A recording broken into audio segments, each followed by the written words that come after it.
In the hush of Edo's summer heat, when the air seemed thick with cicada song and the scent of tatami and distant charcoal, you might hear the quiet burble of water from a wooden tub tucked behind a merchant's townhouse. Peer over the edge and you might spot a flicker of orange, a flash of gold, a domestic miracle centuries in the making. The kingyo, or goldfish. These ornamental fish, now a staple of sleepy Japanese festivals and cartoon nostalgia, were once status symbols, painstakingly bred and maintained by a web of commoners, samurai, and specialized guilds. The breeding and maintenance of goldfish in Edo, Japan, 1603–1868, was more than a hobby, it was a reflection of class, art, and survival. This is their quiet story. The arrival of the goldfish. Goldfish did not originate in Japan. Their roots trace back to 9th century Tang China, where wild carp, Carassius auratus, were observed to mutate in isolated ponds, producing golden and orange varieties. Chinese monks first cultivated these naturally occurring mutations in temple ponds. By the 1500s, goldfish had traveled across the East China Sea. Japan, during its turbulent Sengoku period, did not yet have a widespread market for ornamental pets, but as stability came with the Tokugawa shogunate in 1603 and a merchant class began to flourish, so did an appetite for luxuries that were both affordable and quietly prestigious. Enter the breeders. Early Edo-era fish breeders were a curious mix. Some were peasants living on the city's outskirts, others were artisans with family ties to silk dyers or tea merchants. Their tools were simple wooden barrels, straw mats, and hand-woven nets, but their knowledge was surprisingly advanced. They understood the importance of shade and temperature. They monitored turbidity by the eye.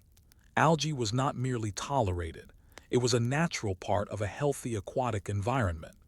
Even the shape of the vessel mattered. Wide, shallow tubs allowed for easier oxygen exchange, particularly vital in Japan's sweltering summers.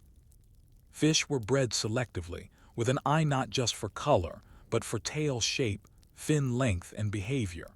A goldfish that darted erratically was considered undesirable. One that glided gracefully near the surface was prized. Urban goldfish culture. By the late 17th century, goldfish breeding had become formalized within the burgeoning merchant class of Edo. The city's population, surpassing 1 million at its peak, required distractions, hobbies, and aesthetic pleasures that would not challenge the strict class hierarchy. Goldfish filled this need. They were beautiful, silent, and did not take up space ideal for urban living. In the Genroku era, 1688–1704, pamphlets began circulating with woodblock illustrations of the various goldfish breeds, serving both as advertisements and status catalogs. In many towns, seasonal goldfish markets appeared along riverside roads and near shrines.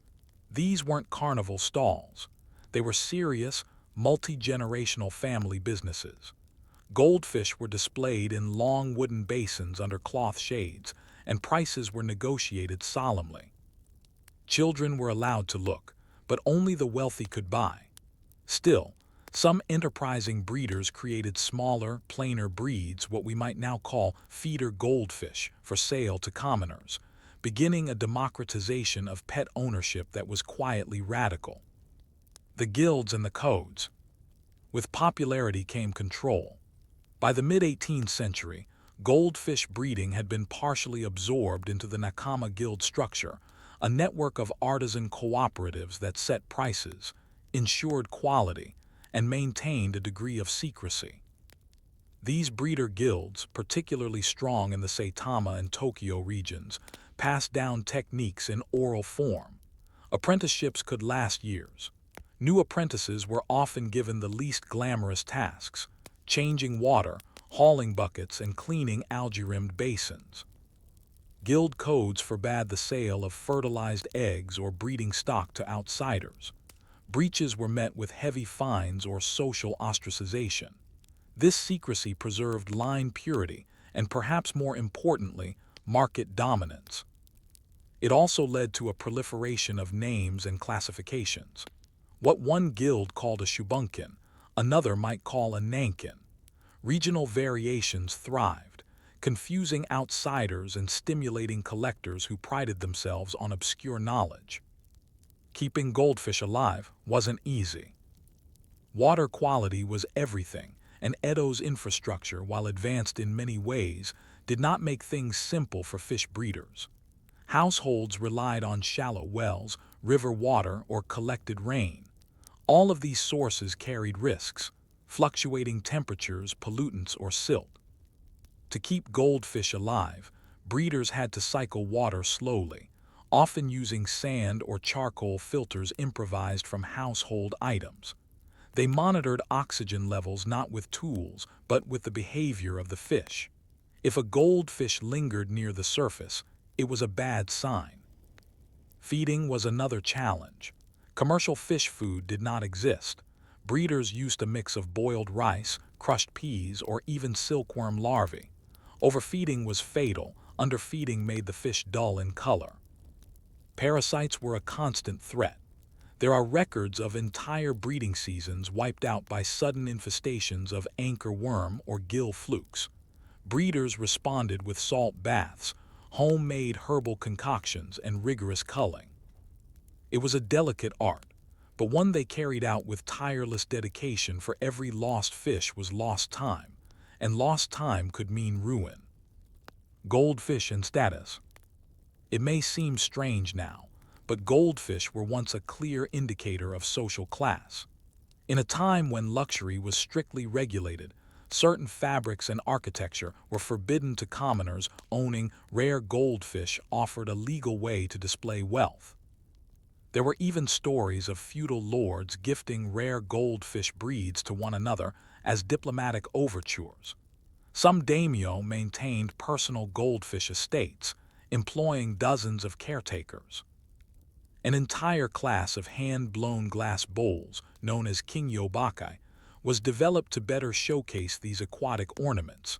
Some were placed on decorative stands in the tokonoma alcove of formal rooms, framed by calligraphy scrolls and ikebana arrangements. Thus, the fish became not just pets, but living works of art, part of the visual language of taste and power. And yet they were also just fish. Despite the careful breeding, meticulous care, and social meaning, goldfish were still fragile creatures. One hot summer without shade, one forgotten feeding, one infestation, and years of work could vanish overnight. This fragility in many ways mirrored the social fragility of Edo society itself. Beneath the rigid hierarchy and peaceful facade, economic hardship, political dissatisfaction, and class mobility were quietly brewing. Were the breeders aware of this parallel? Did they see in their goldfish a symbol of Edo's carefully balanced calm? Or were they simply too busy scrubbing water barrels and hunting for mosquito larvae to notice? The stillness of a goldfish pond can be deceptive. Beneath the tranquil surface of the Edo goldfish trade swirled a complex web of commerce, competition, and class tensions. The golden creatures, barely larger than a man's hand, glided through lives and systems far bigger than themselves, entwining breeders, merchants, and even bureaucrats in a surprisingly elaborate economy of beauty. As we continue our journey through the hidden lives of Edo period goldfish breeders, we'll descend into the currents of trade and social change that these little fish set into motion. The rise of the itinerant goldfish seller. By the late 18th century, goldfish were no longer confined to the backyards of nobles or the guild-enforced boundaries of professional breeders. A new figure emerged along the cobblestone streets and temple pathways of Edo, the kingyo-yuri, or goldfish seller. These vendors were typically young men from poor farming villages, especially in the Saitama region, where a surplus of goldfish breeders had created the need for broader distribution.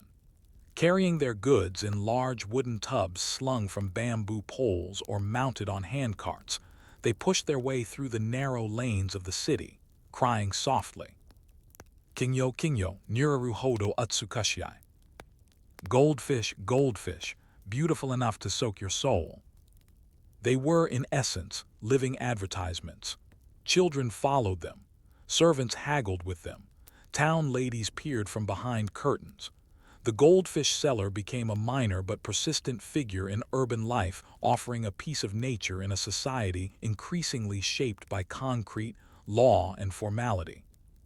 But their rise also revealed deeper structural shifts. Merchants and the discreet subversion of class. Goldfish were not just traded, they were desired. This posed a curious problem in Edo's rigidly hierarchical society. The Tokugawa shogunate upheld a Shinokosho class structure: samurai, farmers, artisans, and merchants in that order. Merchants, despite often holding significant wealth, were at the bottom considered morally suspect profiteers. Yet goldfish, delicate and expensive, often passed through the hands of these same merchants.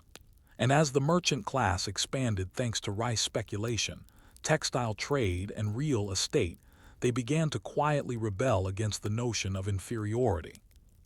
Goldfish breeding and collecting became a subtle status game for upwardly mobile townspeople. Owning a rare Tosakin or a triple-tailed ranchu said what one could not say aloud: I have taste, I have access, I can afford things even the samurai admire. Some merchant families took it further. They hosted nighttime viewing parties Kingyo Yukakai where guests would sip sake, discuss fin curvature, and admire specially lit tanks. These gatherings often featured ukiyo-e artists sketching the fish live, or poets composing haiku about their gentle drift. It was all very quiet, very polite, and entirely subversive. Goldfish as gifts, bribes, and wagers. The use of goldfish in social maneuvering extended well beyond polite admiration. Goldfish became part of the gift economy. A particularly fine fish might be presented to a magistrate in thanks for resolving a land dispute or to curry favor for future business. Some local officials developed reputations for having entire ponds stocked with the gifts of desperate vendors.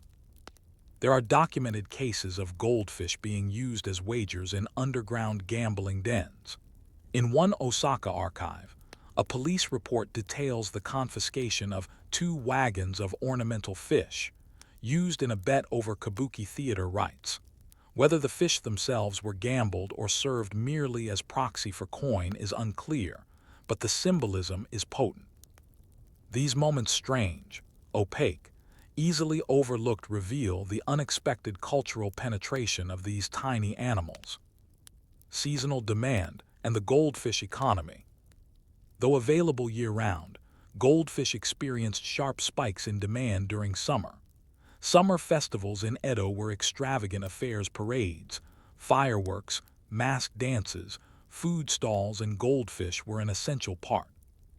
Children participated in kingyo tsukui, or goldfish scooping, using fragile paper nets to catch fish from shallow basins. But even this simple game was supplied by an entire behind-the-scenes network.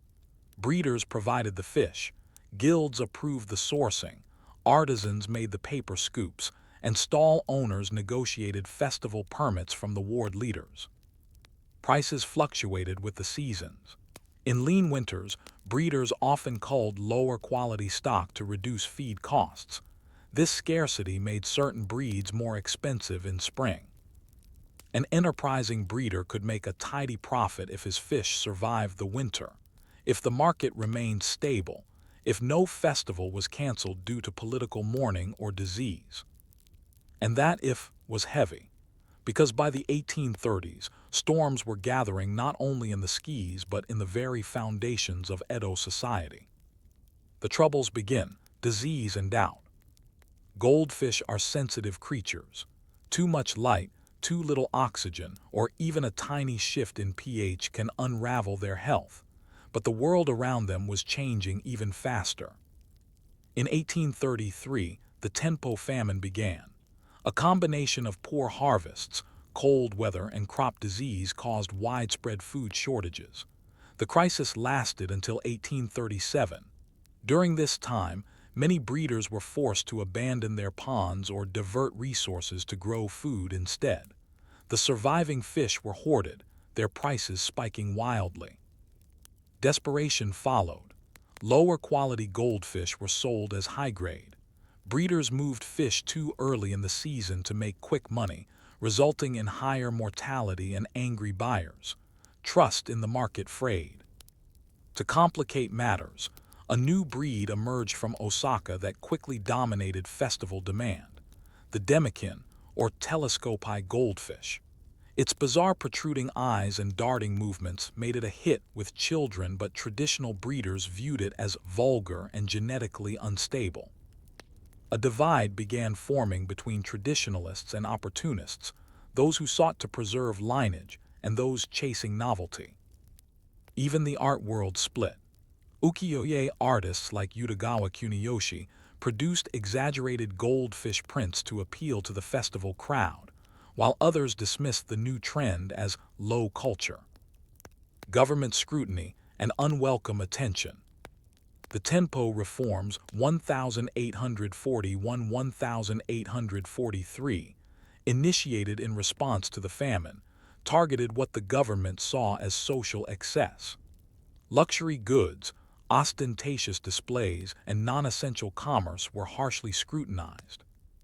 Goldfish breeding, once considered an acceptable artisan pursuit, suddenly found itself in a gray area. Official edicts discouraged the decadent display of frivolous pets. A few breeders were fined. Some public festivals were curtailed. Temporary bans were placed on street vendors in parts of Edo. Although enforcement varied, the effect was chilling. Guilds grew quieter. Apprentice intake slowed. Some breeders moved their operations into more remote rural areas, away from the watchful eyes of local officials. Yet the market never vanished, it merely shifted. Export dreams and early global reach. In a surprising twist, goldfish began to attract foreign attention. By the 1850s, the Sakoku closed country policy of Japan was fraying. Foreign ships began appearing along the coasts. Commodore Perry would not arrive until 1853, but early contact, especially in Nagasaki, had already begun stirring interest in Japanese curiosities. Among them, goldfish. Some Dutch traders and scholars in Deshima documented the careful breeding techniques and attempted to purchase specimens. There are records of Japanese goldfish being shipped to China, and from there to Europe. But this was a slow trickle hindered by quarantine laws, language barriers, and the fragility of the fish themselves. Still, it signaled a change. Japanese breeders, once focused purely on domestic trade, began to consider, however distantly, the notion of an external market. A wider pond, so to speak. A silent question beneath the water's surface. As Edo drifted toward its twilight, and Japan's isolationist policies buckled under foreign pressure, one wonders what became of those aging breeders, hunched over their water barrels. Did they realize the world was changing around them? Did they still measure success by the shimmer of a dorsal fin in morning light, or had profit, fashion, and fear eclipsed their quiet art? In a time of famine, suspicion, and foreign sales on the horizon, what kept them tending to their goldfish? Was it duty, habit, or the enduring, unspeakable pull of beauty? By the final decades of the Edo period, a quiet tension settled across Japan like algae slowly overtaking a once pristine pond. Change was coming, undeniable and unsettling. And amidst this transformation, the goldfish, so ornamental, so seemingly unimportant, drifted at the crossroads of tradition and modernity.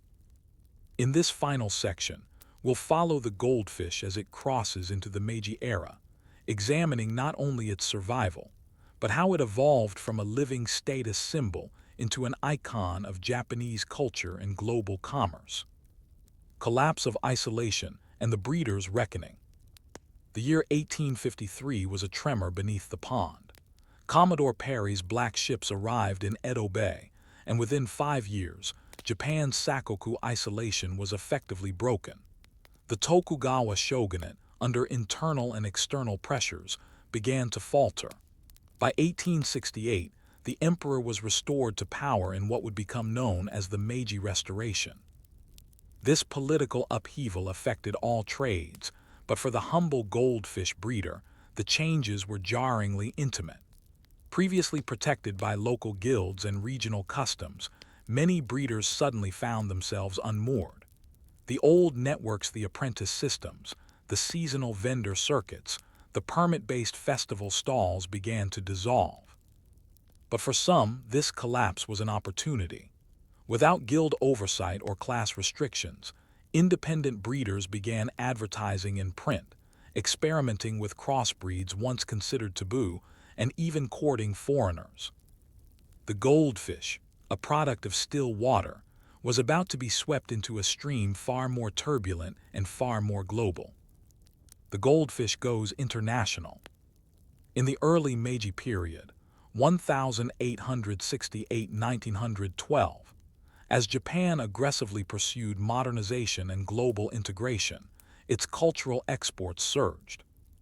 Porcelain, silk, fans, lacquerware, and increasingly, goldfish captivated European and American collectors.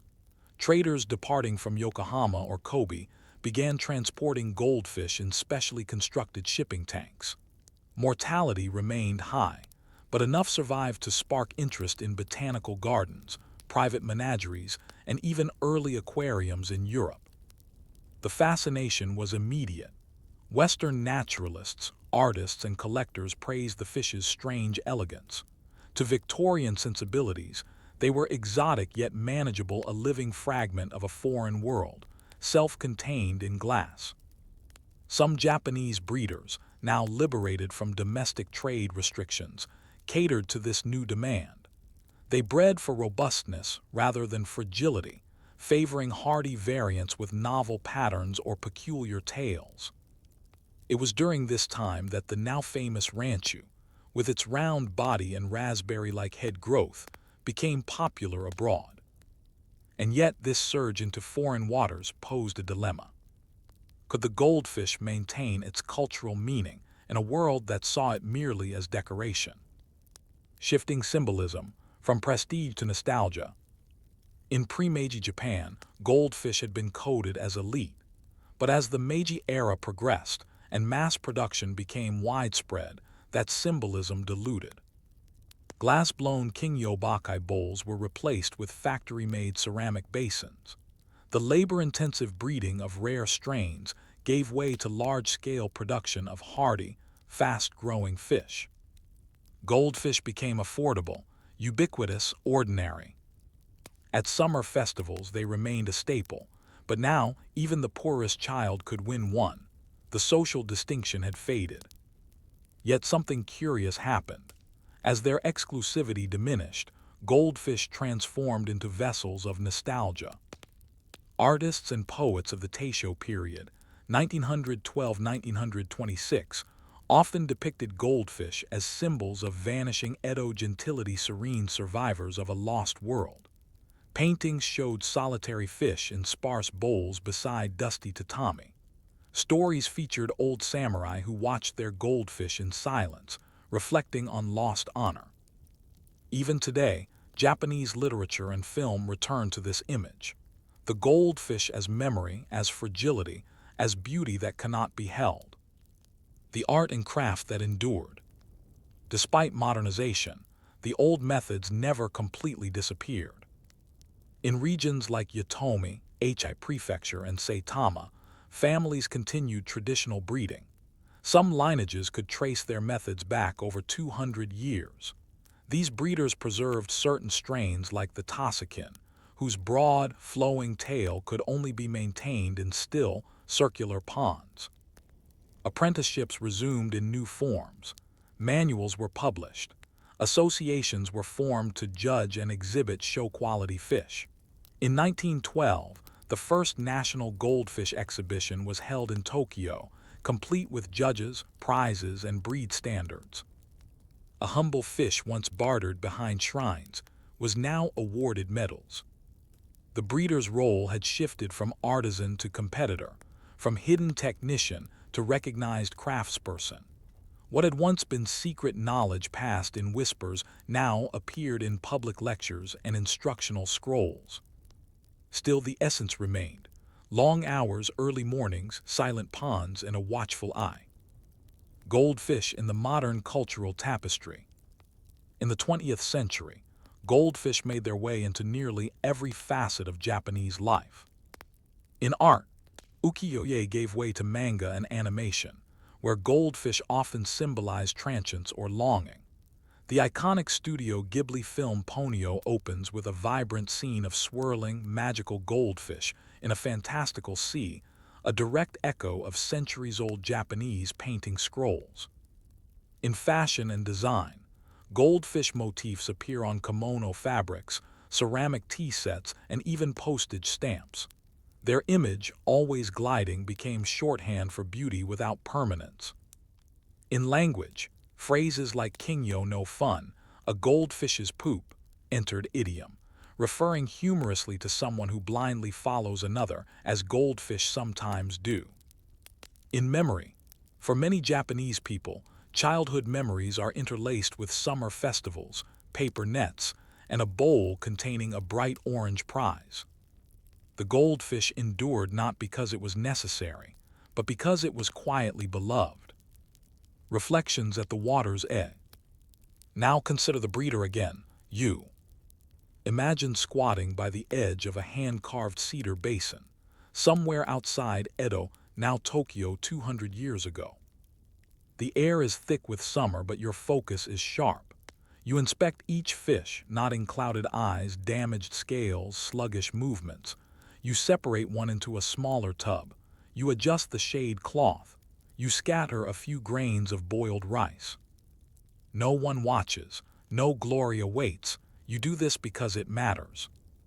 And now imagine, generations later in a Tokyo apartment, a small bowl rests on a child's windowsill. A single goldfish glides through the filtered sunlight. It is not rare. It is not expensive. But it carries your legacy: quiet dedication, patience, resilience. The fish swims, the water ripples, time passes. What else in the end could be more beautiful? Epilogue thought. As we close this story of Edo-era goldfish breeders, consider this. What other forgotten trades, hidden in daily repetition and boring care, shaped not only economies but cultures, memories, and beauty itself? How many lives, like ripples in water, continue unseen yet never unfelt? You may know the Roman toga as a symbol of imperial dignity draped in white, trailing behind senators and orators, conjuring images of Cicero thundering in the Forum. But behind every toga was a network of unsung laborers, officials, dye workers, and sheep farmers bound together by law, tradition, and dust. The toga wasn't just clothing, it was a message. And crafting that message required an entire bureaucratic machine, quietly humming behind the grandeur of Rome.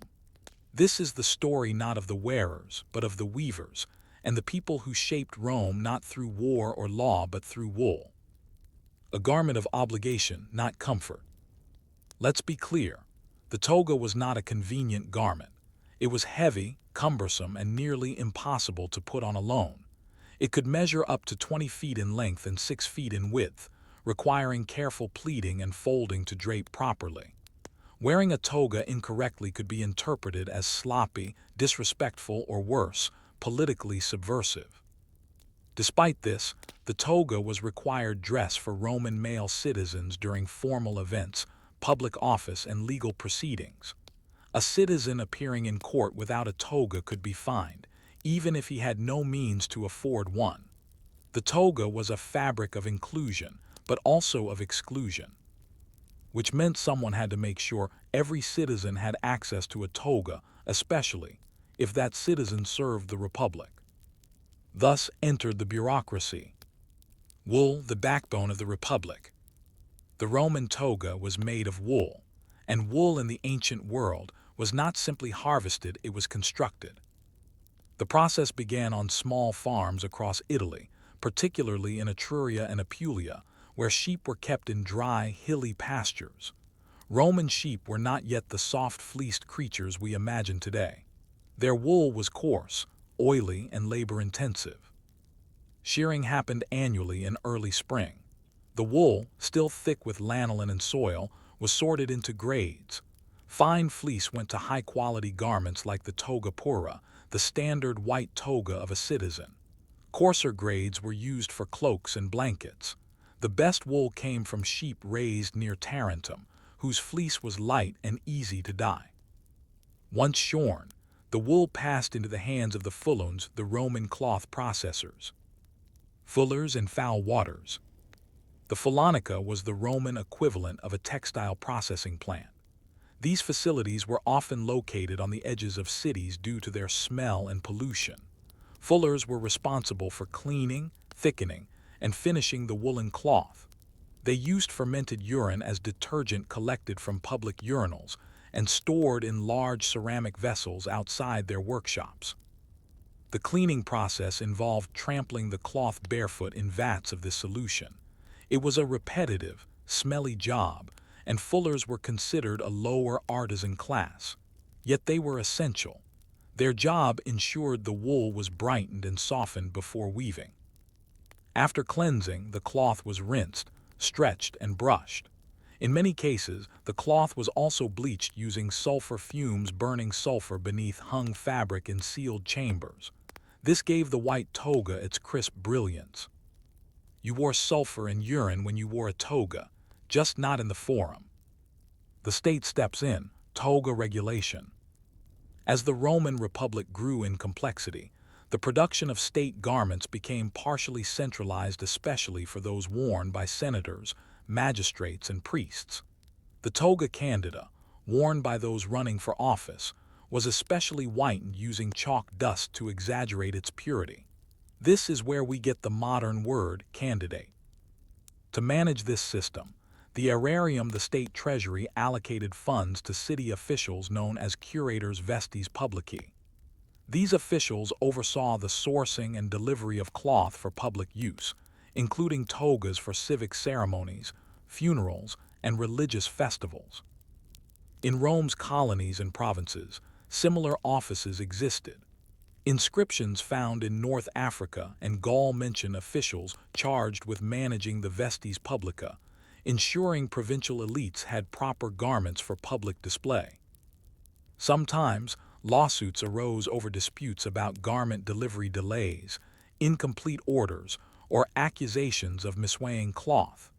Yes, in ancient Rome, someone could sue their local official for delivering togas late to a temple dedication. Cloth weight was standardized by law. A senator's toga had to be no lighter than a specified libra per cubitum. We have receipts, scratched into wax tablets, detailing wool weights and approval stamps from officials. Even in their underlayers, the Romans trusted in paperwork. Weaving houses and family business. While large contracts were sometimes given to professional weavers, especially in urban workshops known as officinae textorii, most toga cloth was still produced in small, domestic settings. Women, especially enslaved women, were at the center of wool spinning and weaving. Roman writers like Cato the Elder praised wives who worked the loom. The ideal Roman matron was one who managed her household and kept the lanificium, wool workshop, running. In wealthier homes, entire rooms were set aside for spinning and weaving. The upright loom was the standard. Spinners used the distaff and spindle to prepare the threads, often sitting for hours near doorways to catch the light. Work was seasonal. Wool dried better in spring. Dyeing occurred in warmer months. Inscriptions from tombstones speak of these women not always by name, but by their title: lanifica, wool worker; textrix, weaver. Though largely forgotten, they spun the material that clothed the Republic.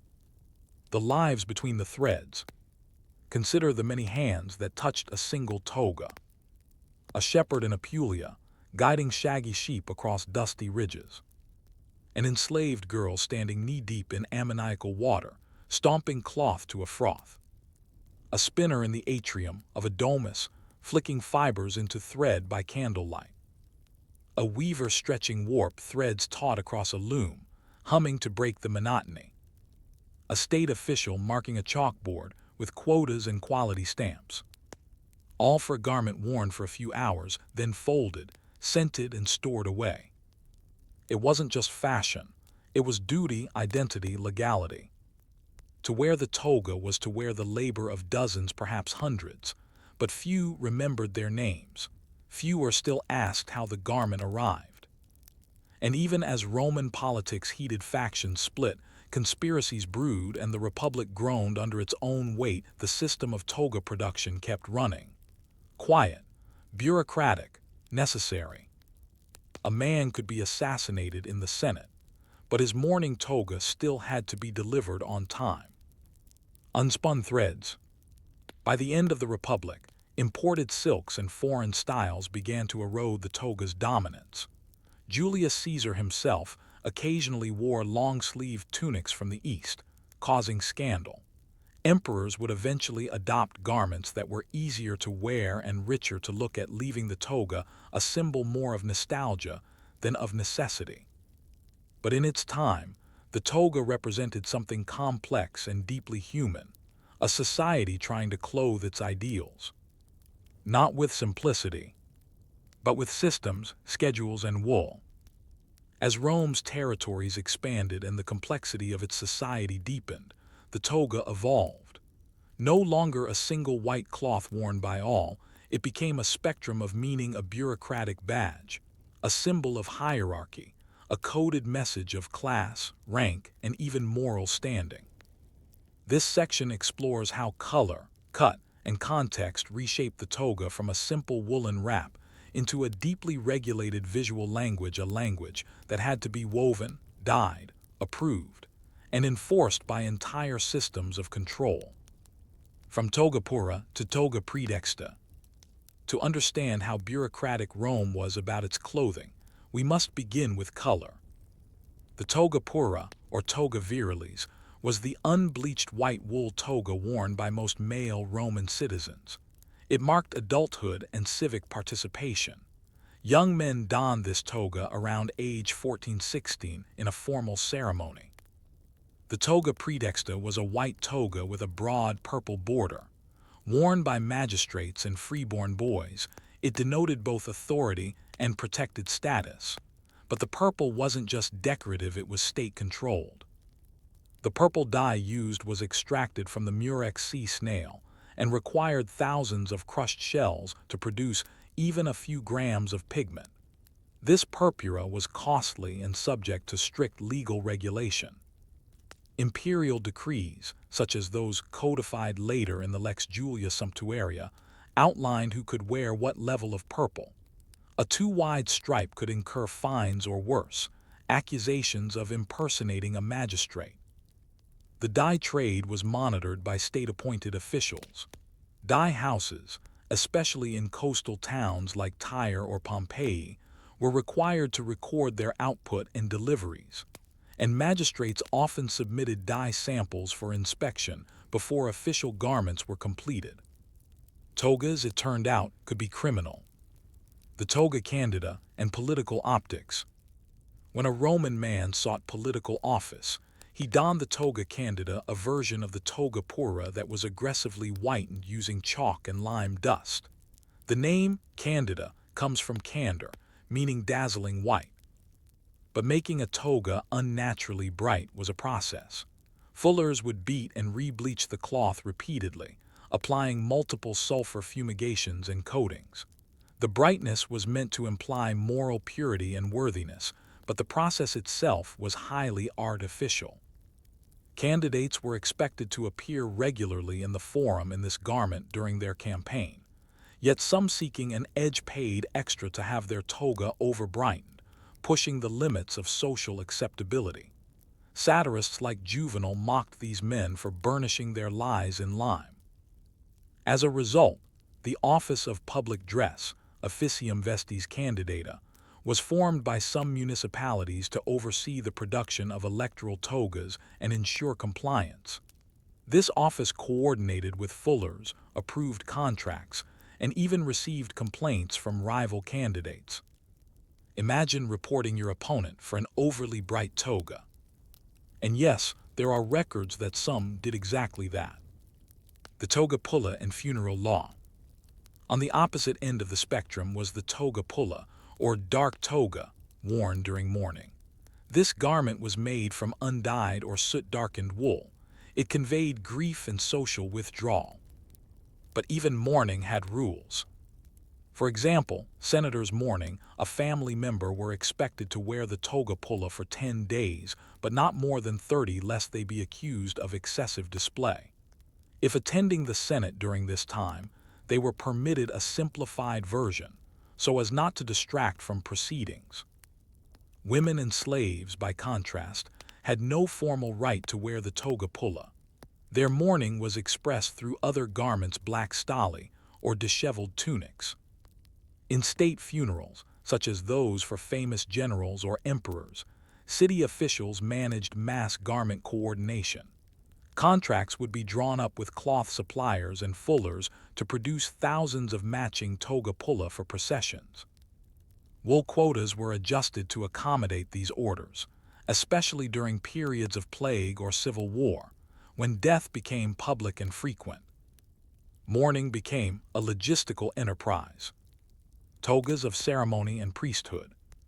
Rome's many religious offices also required specialized garments. The Flamen Diales, high priest of Jupiter, wore a distinctive toga with a special cut called the lina, a double-layered, circular cloak secured with a brooch. The augurs and pontifices had ritual garb whose wool content and weight were specified in temple records. Some togas were dyed yellow, others crimson, depending on deity and festival. These garments could not be reused casually. Sacred wool, lana sacra, was sourced from sheep unblemished and raised near specific temples. Their shearing, spinning, and weaving were carried out under ritual supervision. Even the loom might be consecrated. Clerical scribes tracked these garments in temple ledgers, logging length, weight, and ritual status. Theft or repurposing of sacred wool was punishable under religious law, sometimes even exile. One inscription from a rural temple in Umbria records a priest fined 8 asses for using leftover ceremonial cloth to mend his shoes. Bureaucracy, even in holiness. Provincial togas and Romanization. As Rome's provinces grew, local elites were granted Roman citizenship, and with it, the obligation to wear togas during formal events. This introduced a problem. Many provincial regions had no tradition of wool garments, let alone Roman-style drapery. In Egypt, Gaul, and Syria, the climate made togas impractical and culturally foreign. To address this, the state issued guidelines called Edicta Vestis on minimum garment standards for provincial dignitaries. These included diagrams showing correct draping, acceptable wool blends, and recommended suppliers, usually in nearby Roman colonies. Sometimes, subsidized cloth was shipped from Rome to ensure conformity at major festivals or imperial visits. Local tailors, some trained by Roman officials, formed workshops dedicated to toga production for civic events. These shops, often funded by town councils, curiae, became permanent fixtures in places like Lutetia, Paris, and Alexandria. The toga had become not just a garment, but an agent of Romanization. It cloaked not only bodies but identities. Forgery, fines, and fabric fraud. Predictably, wherever bureaucracy went, fraud followed. Records from Pompeii and Ostia show complaints lodged against fullers and cloth merchants for passing off lighter wool as heavier grades, or mixing in flax and claiming it was pure Roman wool. Some sellers used foreign-dyed cloth, hoping to disguise it as Roman-made. Others shortened lengths to save costs, resulting in too small togas that caused embarrassment during ceremonies. To combat this, inspectors vestes were appointed in major cities.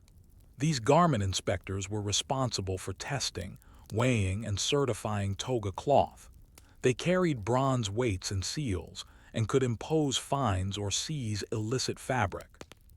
We even have examples of forged seals, discovered at market stalls, suggesting a miniature black market of toga certifications. Who knew formal wear could be so scandalous? A garment laden with expectations. In the late imperial period, the toga gradually declined. Tunics became more practical. Imported silks dazzled the elite, and emperors adopted military-style cloaks to project power over tradition. But even as it faded from daily use, the toga remained potent as an idea. It continued to be required in the Senate until the 4th century.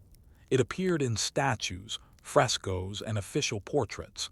It became a symbol of Rome itself: dignity, continuity, law.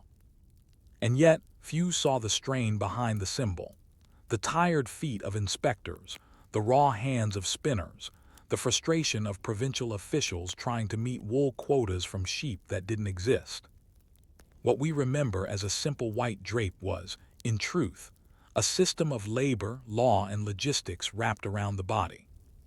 So then, if the toga stood for civilization, how much civilization did it cost to maintain? As Rome drifted from republic to empire and from empire to memory, the toga, so central to its identity, slowly receded from daily life. It did not disappear all at once. Its folds loosened with time, its edges blurred by necessity and taste. Yet in its unraveling, the toga left behind something more enduring than wool: the architecture of how societies dress their ideals.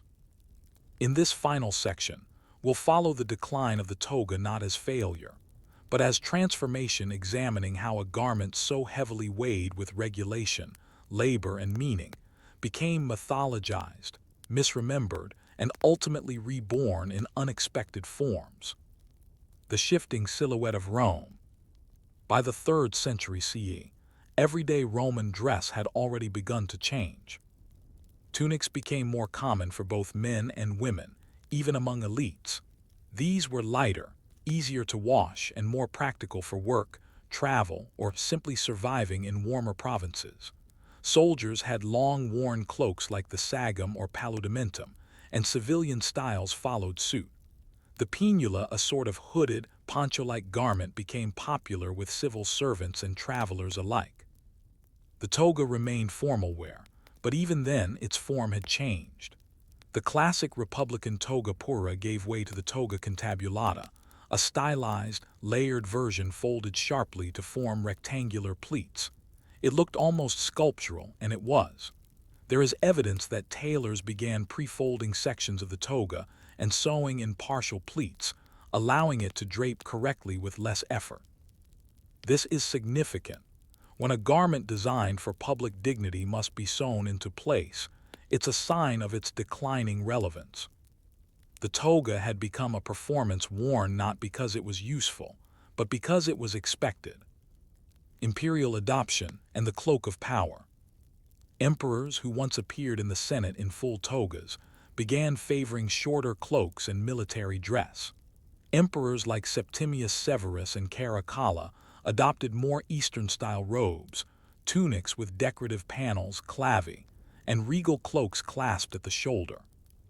The military tunic, in particular, began to symbolize real power. It was what generals wore in the field. It was what the emperor wore when proclaimed by his legions, and it made no effort to maintain the slow, solemn elegance of the toga. By the time of Constantine, early 4th century CE, the toga was largely ceremonial. It was worn in the Senate, during triumphs, or on statues, but few chose it outside these confines. The Senate itself, diminished in power, clung to the toga as one of the last symbols of Roman continuity. But even there, edicts had to be issued to remind members of the required dress code. Fines were imposed for noncompliance.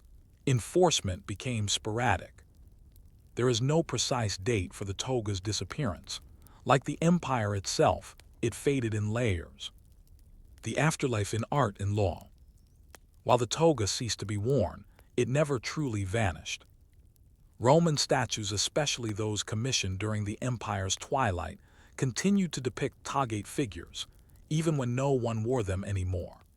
Painters, Scribes and historians maintain the image of the toga as a Roman visual shorthand for dignity, oratory, and civic virtue. This imagery persisted through the Middle Ages, even as those who used it had little first-hand understanding of the garment. By the Renaissance, the toga became an object of scholarly revival. Artists like Raphael and Michelangelo painted Roman philosophers and senators in flowing togas, imagined from ancient sculptures. Humanist thinkers wrote treatises on proper Roman dress, though often misunderstanding its form and function. More curiously, early European universities adopted academic robes inspired by the toga not in cut, but in concept. Formality, wisdom, separation from the mundane, all traits once assigned to Rome's draped elite, now transferred to professors in their hoods and robes. The toga had become metaphor, the labor forgotten. What did not survive, however, was the memory of how much effort went into toga production. The shepherds, the dyers, the fullers with their caustic vats, the inspectors with their lead seals, the temple scribes counting ceremonial threads, these faded first. Rarely depicted in art, never celebrated in poems, they were forgotten beneath the folds of the garment they created. Even now, to most, the toga appears effortless, elegant. And yet it represented thousands of hours of physical labor, much of it by enslaved or marginalized people, shaped by a bureaucracy that measured purity in pounds and virtue in purple borders. It is a reminder that symbols are rarely as simple as they appear. Modern echoes, the toga returns sort of. Ironically, the toga has enjoyed two peculiar rebirths in modern times, each far removed from its original context. The toga party in the 20th century, particularly in American college campuses, the toga party became a form of themed celebration.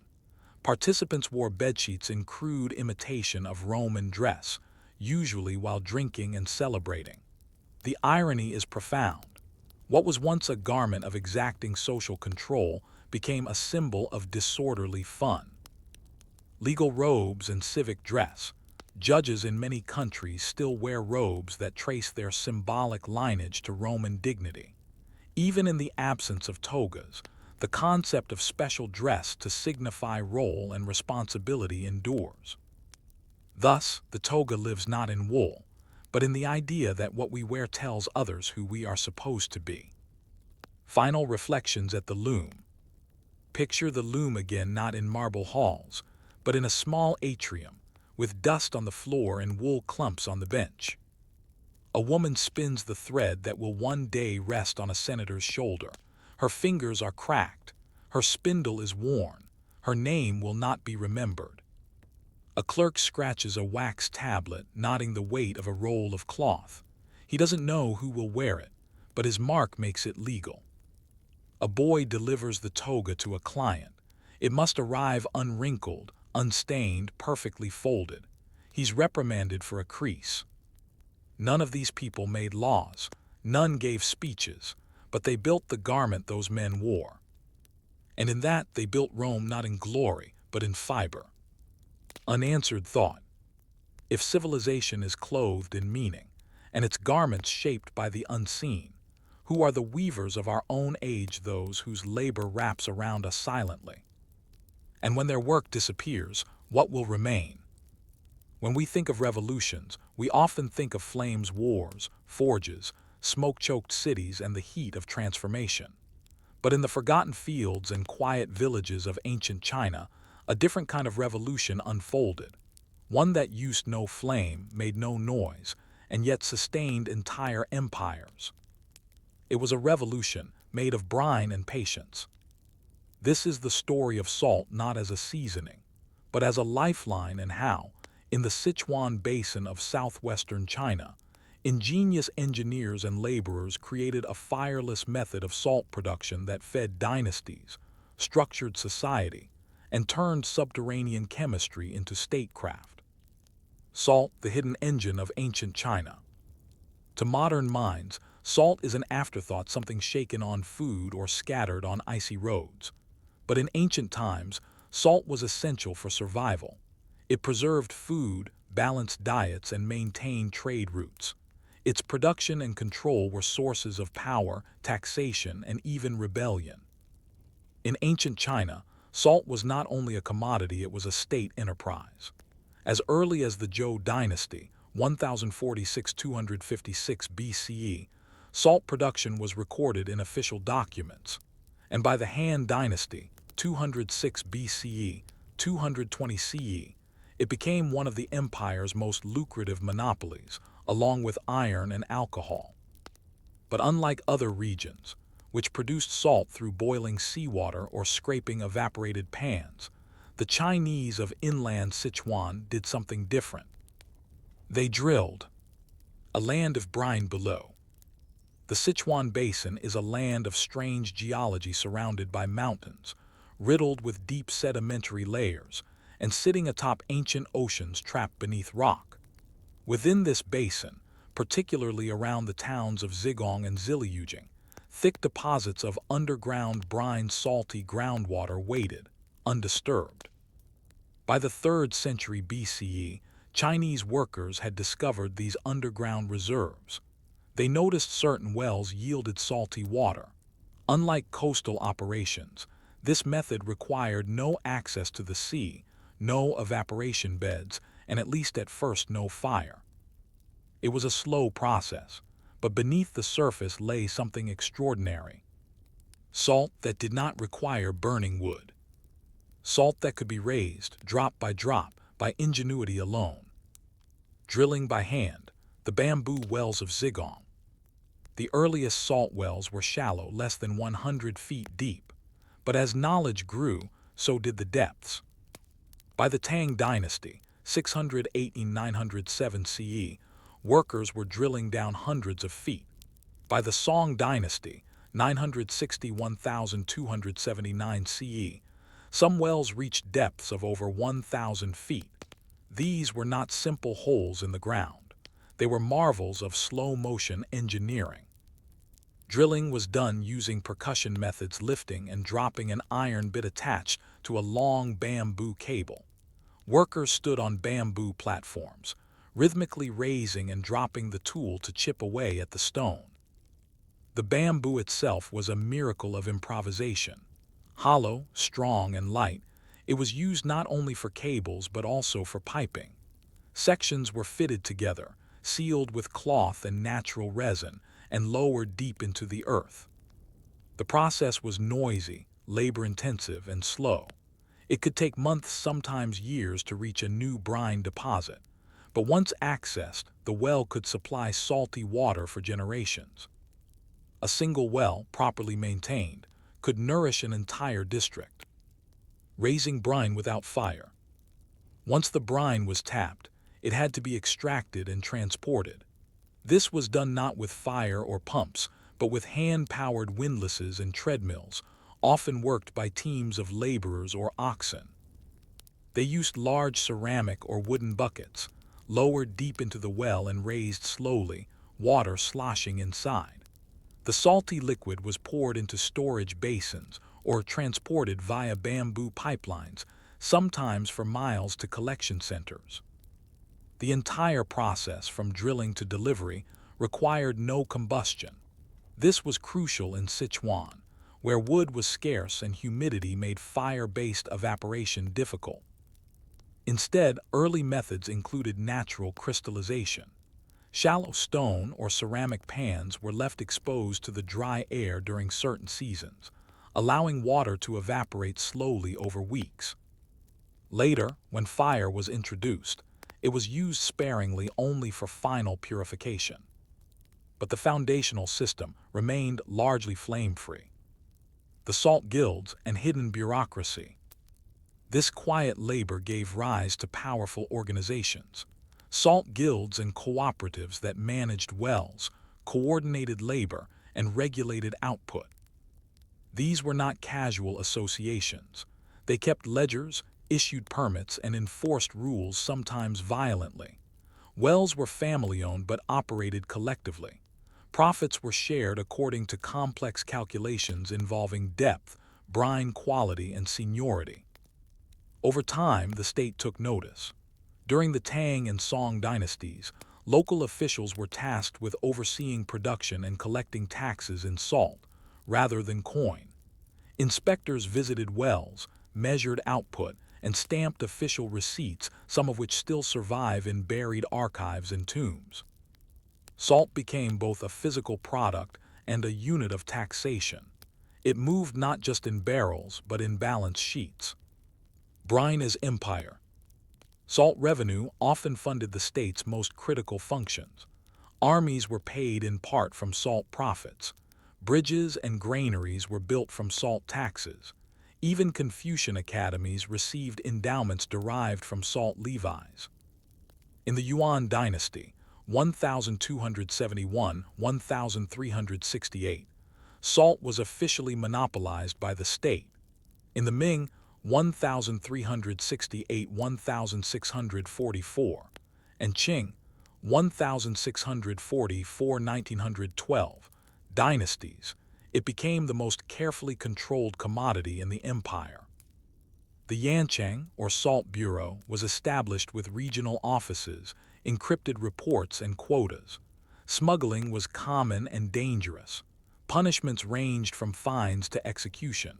Special salt police were appointed to patrol rivers, inspect wagons, and audit wells. And all of this vast apparatus of control and power rested on something produced without fire, in quiet, damp wells, beneath unremarkable fields. A revolution not of noise, but of necessity. The quiet labors beneath our taste. Pause here for a moment. Consider your next grain of salt not as flavor, but as inheritance. It may have begun hundreds of feet underground, in the dark, coaxed upward by barefoot laborers turning a bamboo windlass, hauling a bucket hand-wrapped in hemp, dripping with brine. That brine would be poured into a ceramic basin, left to evaporate by wind and time, then scraped carefully into a basket and dried on stones. A caravan might carry it over the mountains. A clerk might record its weight in charcoal ink. A tax officer might stamp its seal into a wooden tablet. And all of it, every motion would happen without flame. This was not accident. It was the shaping of a civilization through quiet mastery of what lay below. Unresolved reflection. Why do we remember the tools of fire, but not the genius of wells? How much of history was built not in conquest, but in brine slow, silent, essential? In the last section, we uncovered the foundational brilliance of China's flame-free salt extraction and innovation of wells, bamboo, and relentless human labor. Now, we venture deeper into the world it created, a logistical empire built on brine, where bamboo became a circulatory system and salt shaped the fate of millions. This is not the history of explosions or invasions, but of meticulous craft where every drop mattered, every pipe was patched by hand, and every grain of salt passed through 1,000 calloused fingers. Bamboo, the arteries of the salt system. Bamboo was more than a material, it was the silent infrastructure of the salt economy. Salt wells often lay miles from boiling houses or drying platforms. Transporting brine by cart would have been inefficient and risked loss through sloshing, evaporation, or theft. So instead, the people of Sichuan built pipelines, long, interconnected systems of bamboo tubes running across hillsides, through valleys, and even across ravines. Each section of bamboo, hollowed and fitted by hand, was joined to the next with cloth, resin, and wooden braces. The seams were sealed with a mixture of clay and lime. Over time, this patchwork formed an early hydraulic network capable of transporting brine for over 15 kilometers without mechanical pumping. The tubes were sloped using gravity, requiring precise surveying and constant maintenance. Workers called pipe runners walked the lines daily with baskets of tools, plugging leaks, adjusting joints, and clearing blockages. The sound of dripping brine and creaking bamboo became a familiar background in towns like Zigong and Fushun. These pipe runners were unsung specialists, walking their quiet patrols so that salt could flow. The salt houses, refining without fire. Although some salt was crystallized naturally through sun and wind, most brine eventually ended up in salt houses, where final processing took place. Even here, fire remained scarce. In early centuries, large ceramic pans or stone pools were built under open roofs, allowing brine to evaporate over weeks using solar energy. Workers monitored the clarity, temperature, and mineral concentration daily. Too fast an evaporation and the salt was coarse or contaminated. Too slow and mold could develop. In time, small fires were introduced fueled by brine gas. This gas was a byproduct of deep wells. In some locations, drillers discovered natural gas escaping alongside brine. Ingeniously, they learned to collect and direct it through hollow bamboo tubes, igniting it at the stove beneath the salt pans. Thus, fire did arrive, but it too came from the earth. This adaptation created China's earliest recorded use of natural gas long before it became common in the West. The flame burned blue and clean, requiring no wood and left little soot. Entire salt villages glowed at night with flickering blue flames, silently boiling brine without a single axe being lifted. Salt grades, tastes, and testing. Not all salt was created equal. Salt houses produced several grades, depending on the mineral composition of the brine and the rate of evaporation.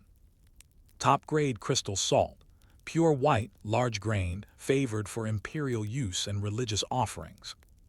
Flake salt, thin and irregular, often used for pickling vegetables or preserving meats. Gray salt, coarser, containing trace minerals like calcium or magnesium, sold cheaply for peasant consumption or livestock feed. Local officials tested the salt using basic chemistry. One common method involved boiling a measured sample and weighing the remaining residue. Another used visual comparison with standardized reference salts. Salt inspectors carried sealed samples from the previous season, wrapped in wax paper, which they compared to current batches. Their assessments were recorded in ledgers stored in salt bureaus, where small discrepancies might result in fines or shipment reclassification. Even in salt, bureaucracy ruled. The salt monopolies and their toll. By the late Tang dynasty and certainly by the Song, the salt economy was under tight government control. The Yancheng Salt Bureau regulated production, pricing, and distribution. Salt producers were forbidden to sell directly to consumers. Instead, they sold to licensed middlemen, who in turn distributed it through state channels. Prices were fixed, and deviations could result in arrest or seizure of property. Salt became a form of currency. In regions far from the capital, salaries and tax payments were made in salt. During times of coin shortage, salt certificates were issued redeemable for physical salt at designated depots. This control generated immense revenue for the state funding canals, armies, and bureaucracies, but it also bred corruption. Inspectors were bribed. Weights were manipulated. Some producers formed underground syndicates, secretly diverting brine to black market salt pans, hidden in remote hills or forested valleys. In response, salt police Yancheng were dispatched to patrol transport routes and wells. These men, lightly armed and locally feared, were known for sudden inspections and harsh enforcement. The salt trade had become not just a livelihood, but a shadowed system of rules, taxes, and tension. Smuggling and salt rebels. Salt smuggling became a quiet rebellion. In provinces like Guizhou and Hunan, small families would dig secret brine pits or scrape illegal salt from drying pans at night. They loaded it into woven baskets, hiding it beneath sacks of grain or cloth, and moved it along footpaths beyond official checkpoints. Caught smugglers could face flogging, fines, or conscription, yet the trade persisted. In times of famine, smuggling became a survival tactic, less a crime than an act of subsistence. Some smuggling networks grew vast. In the Ming Dynasty, salt gangs formed in the Yangtze region, bribing local magistrates, and even building their own secret salt houses. These groups operated like cartels, defending routes, distributing profits, and using coded language to organize deliveries.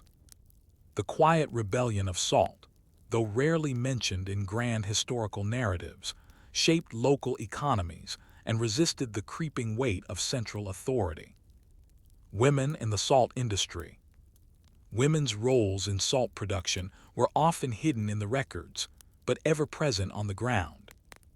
In salt villages, women and girls carried brine, tended evaporation pans, scrubbed salt from drying racks, and sorted crystals into different grades. In family-run salt houses, women managed inventory, handled accounts, and negotiated prices with middlemen. Some widows inherited wells or boiling pans, operating them independently, rare but documented. Folk songs collected from Zigong and Chongqing contain verses about brine girls walking barefoot on stone channels, their baskets sloshing, their hands red from mineral stains. Their labor shaped the taste of China's meals and its markets. Yet their names were almost never recorded. Only their calloused footprints remained, stamped into the drying stones. Salt class and the cost of a taste. Salt, though essential to all, marked class. The wealthy received refined, white crystal salt poured into ceramic jars and sealed with wax. Officials had special grades delivered to their compounds. Monasteries used ceremonial salt in religious rituals, carefully measured and offered. The poor bought coarse salt by weight, wrapped in paper cones or measured in gourd scoops. In lean times, they scraped the inside of salt jars or used salty pickling water to stretch flavor. Even in taste, hierarchy persisted. And so, for 1,000 years, the daily labor of fireless salt production sustained not only bodies but empires. A question from the basin. What does it mean that the most essential product of ancient China, one that built roads, paid armies, and fed millions, was extracted without flames, in silence, by barefoot workers tapping into the hidden sea below? When we praise innovation, do we remember those who built pipelines from bamboo, not metal? By now, the remarkable ingenuity of China's ancient salt industry has revealed itself not in dramatic conquests or flashy technologies, but in subtle mastery of materials, environments, and human organization. What started as humble wells eventually became the basis for entire economic ecosystems. In this final section, we examine the evolution, endurance, and eventual legacy of fireless salt production in China. From natural gas innovation to global influence, from statecraft to forgotten labor. This is the closing arc of the quiet empire built not on conquest, but on crystals. Zigong and the age of salt gas innovation. By the late Ming and into the Qing dynasty, the town of Zigong, nestled in the heart of the Sichuan Basin, had become China's most productive inland salt region. What made it unique wasn't just its depth of wells or purity of brine, but its exploitation of natural gas. As early as the 1600s, workers observed that some wells released a strange, odorless gas. When lit, it burned with a clear, pale blue flame. Instead of dismissing it as dangerous or useless, local artisans began capturing it. Bamboo tubes were used to channel the gas from deep wells to the salt pans, where it was ignited beneath wide ceramic basins. This not only reduced dependence on wood, but offered consistent, controllable heat that produced high-grade salt. Zigong became one of the first cities in the world to use piped natural gas for industrial purposes. Long before fossil fuels entered the global lexicon, these workers, many illiterate and without modern science, were tapping geologic resources through collective knowledge passed hand to hand. By the 19th century, Zigong was producing millions of kilograms of salt annually, fueling both local needs and national revenues. Its skyline, if one can call it that, was a strange one. Tall wooden derricks, vast evaporation sheds, flickering blue flames dancing in the mist. Salt tickets, trade networks, and the bureaucratic web. By the Qing era, 1644–1912, the Chinese state had formalized salt taxation into a complex system of salt tickets, Chinese letter, Yanpiao. These were essentially state-issued licenses, printed on stiff paper or silk, entitling the bearer to transport and sell a set amount of salt along specific routes. Salt tickets had to be purchased by merchants before any sale or movement of product. They were stamped, registered, and regularly audited.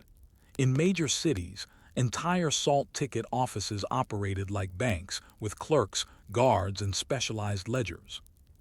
Corruption was rampant, of course. Forged tickets, black market salt, and bribery plagued the system, but it functioned. The salt ticket system was one of the most effective revenue generators in Qing administration, second only to land taxes. And this entire financial lattice rested on the quiet labor of villages in Sichuan hauling brine without fire, drawing maps on bamboo strips, whispering trade secrets over bowls of rice. The fall of the monopolies. With the fall of the Qing dynasty in 1912, and the turbulent decades that followed warlordism, Japanese invasion, civil war, the salt monopoly began to erode. Private merchants resumed control in many regions. Foreign companies introduced new technologies, including steel drilling bits and metal pipelines. Salt, once a slow and sacred craft, was industrialized. Still, in remote areas of Sichuan, traditional fireless methods lingered. Some families maintained brine wells passed down for centuries. Elderly salt workers continued to tread winding bamboo pipelines, tightening joints, inspecting valves, knowing the land with their feet and ears. But time was catching up. By the mid-20th century, electric pumps, chemical refining, and large-scale mining overtook the bamboo and brine legacy. The blue flames of Zigong began to fade. The Museum of Silent Labor. In 1959, the Zigong Salt Industry Museum was founded, housed in a former guild hall of salt merchants. Today, it holds records of drilling techniques, salt pans, tax registers, and models of the bamboo gas piping systems once stretched across the hills. Among its artifacts, an original hand-tied brine bucket, a bamboo pipeline section sealed with pine resin, and a tax ledger listing salt weights delivered by ox cart. Visitors walk quietly among the displays. There are no grand statues or battle scenes, just tools, maps, and names scrawled in ink now faded. The museum stands not just as a tribute to industry, but to unheralded persistence. It asks without words, who remembers the work that fed a nation? Salt as memory, salt as legacy. Today, salt is cheap, abundant, and available in supermarkets. Its history is buried under foil packets and seasoning blends. But beneath those crystals lies a lineage of barefoot men standing above stone wells, of women kneeling beside drying pans, of bamboo swaying under the weight of water and gas. Their lives were not recorded in the dynastic chronicles or the war scrolls, but their work, like the salt itself, seeped into every corner of society. In medicine, salt dried wounds. In food, it preserved winters. In law, it shaped taxes. In religion, it sealed offerings. And in its fireless production, it whispered a different story of innovation that asked not for fire or force, but for time, trust, and endless patience. Final reflection: salt without flame. What else in human history was built not by heat and fury, but by slowness?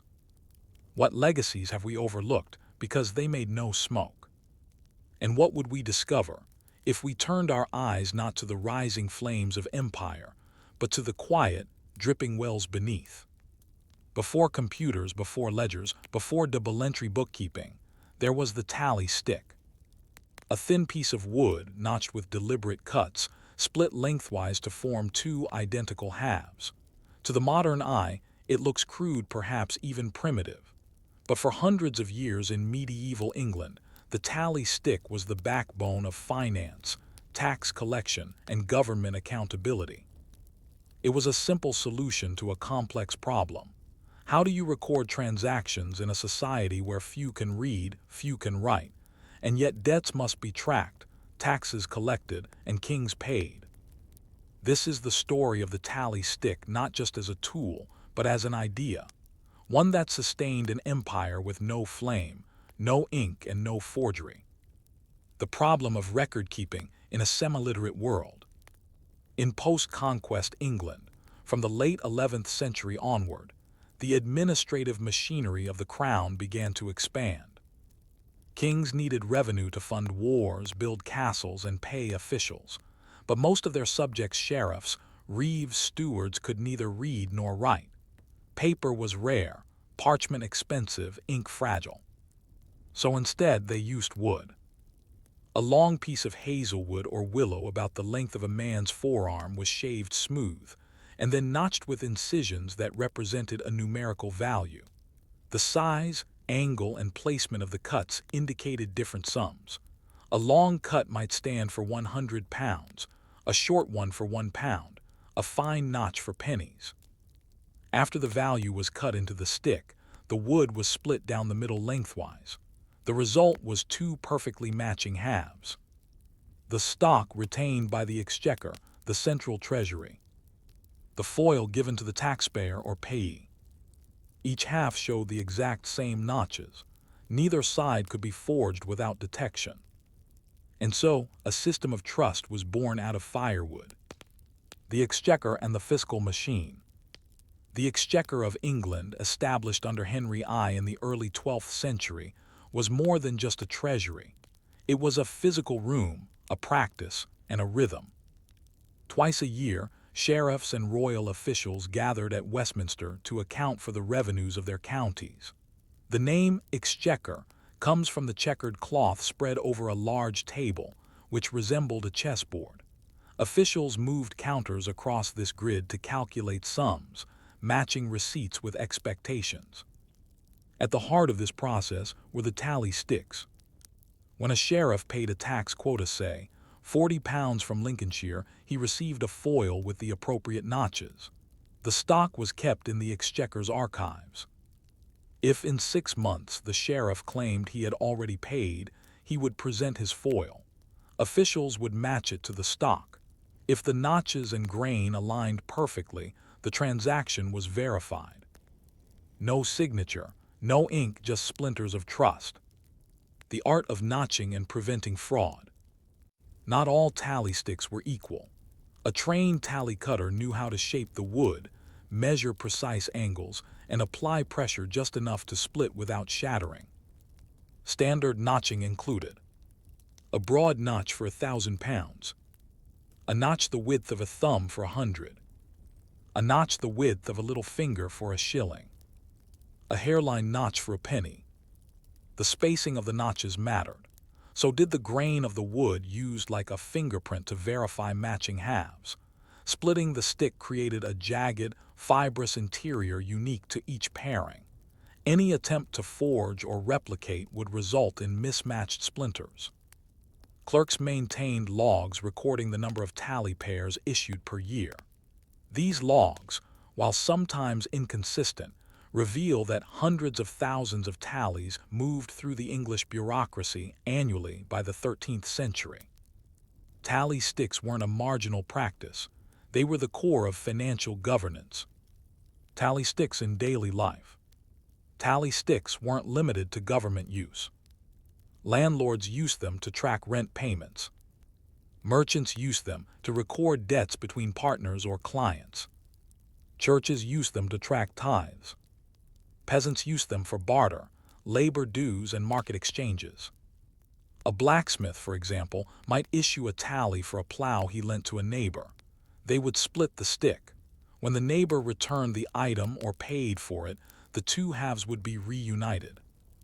In markets, tally sticks were sometimes traded, much like promissory notes. A person owed 20 shillings by one party could present the matching foil to a third party, transferring the debt. It was a portable economy based on wood, not coin. The wooden archive. The exchequer stored thousands of tally stocks in bundles tied with string, sorted by year and county. These were stacked in wooden bins, sometimes stored in barns or towers, and kept for decades in case of disputes. Some of these sticks, remarkably, survived the centuries. A cache of tally sticks discovered in Westminster in the 18th century showed pristine notches, still legible on centuries-old wood. A few are housed today in the British Museum. They whisper of taxes paid by men whose names are lost, but whose debts were carved and kept. A gentle empire of splinters. It is tempting to think of medieval government as brutal and arbitrary, and in many ways it was. But the tally stick system reminds us that early English administration was also surprisingly efficient, quietly clever, and deeply structured. Long before printed money or typed spreadsheets, the English crown built a scalable, fraud-resistant financial system using only wood and human consistency. Every notch recorded a debt, every split guaranteed a match, every sheriff, bishop, and merchant participated. Even in a time of war and plague, the exchequer kept counting. Unresolved reflection. How many systems so seemingly fragile endure for centuries not because of technology, but because of shared trust? When we discard the simple tools of the past, what quiet wisdom do we risk forgetting? In the quiet rhythm of tally notching and exchequer gatherings, there appeared to be order-wooden logic applied to a chaotic realm. But no system, however elegant, escapes human nature. In this section, we step deeper into the bureaucracy that tally sticks built, the misuses, the mistakes, and the extraordinary endurance of a financial language carved into wood. What happened when the sticks were miscut, misread, or misplaced? And what does it say about a kingdom that tied its taxes to timber? Cracks in the grain, when tally sticks failed. Despite their reliability, tally sticks weren't immune to human error. A poorly notched stick could be misread. Too shallow, a cut might fade with time. A stick warped by damp or broken in storage might no longer match its mate. The split grain, once so perfect, became a source of contention, especially when high sums were involved. There were no backups, no duplicates, no digital trails. If a tally stick was lost, it was as if the transaction had never occurred. To prevent confusion, the exchequer developed cross-checks. Tally stocks were bundled by year and region. Foils were required to be presented at audits, often with a witness. Additional parchment records, called rochely, began to supplement the wooden system, handwritten scrolls that listed tallies issued, matched, or disputed. Still, these practices were not always followed in rural districts, where record-keeping remained inconsistent for centuries.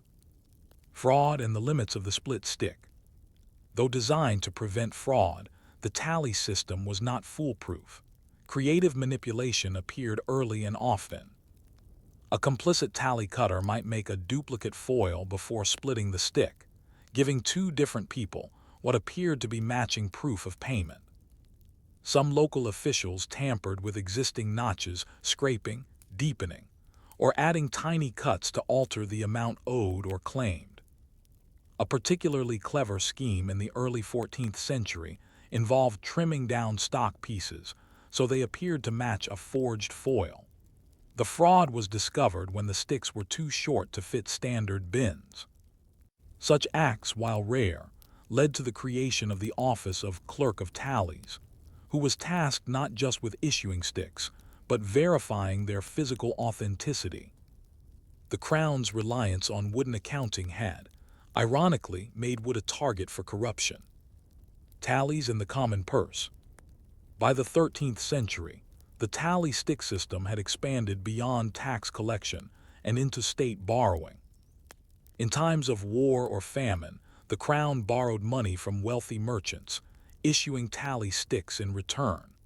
These exchequer tallies functioned as government bonds, the notched wood promising repayment with interest. Merchants could sell or transfer these tallies, often at a discount, in early forms of a secondary market. Thus, tally sticks became more than receipts. They were financial instruments, part of a circulating system of credit and obligation.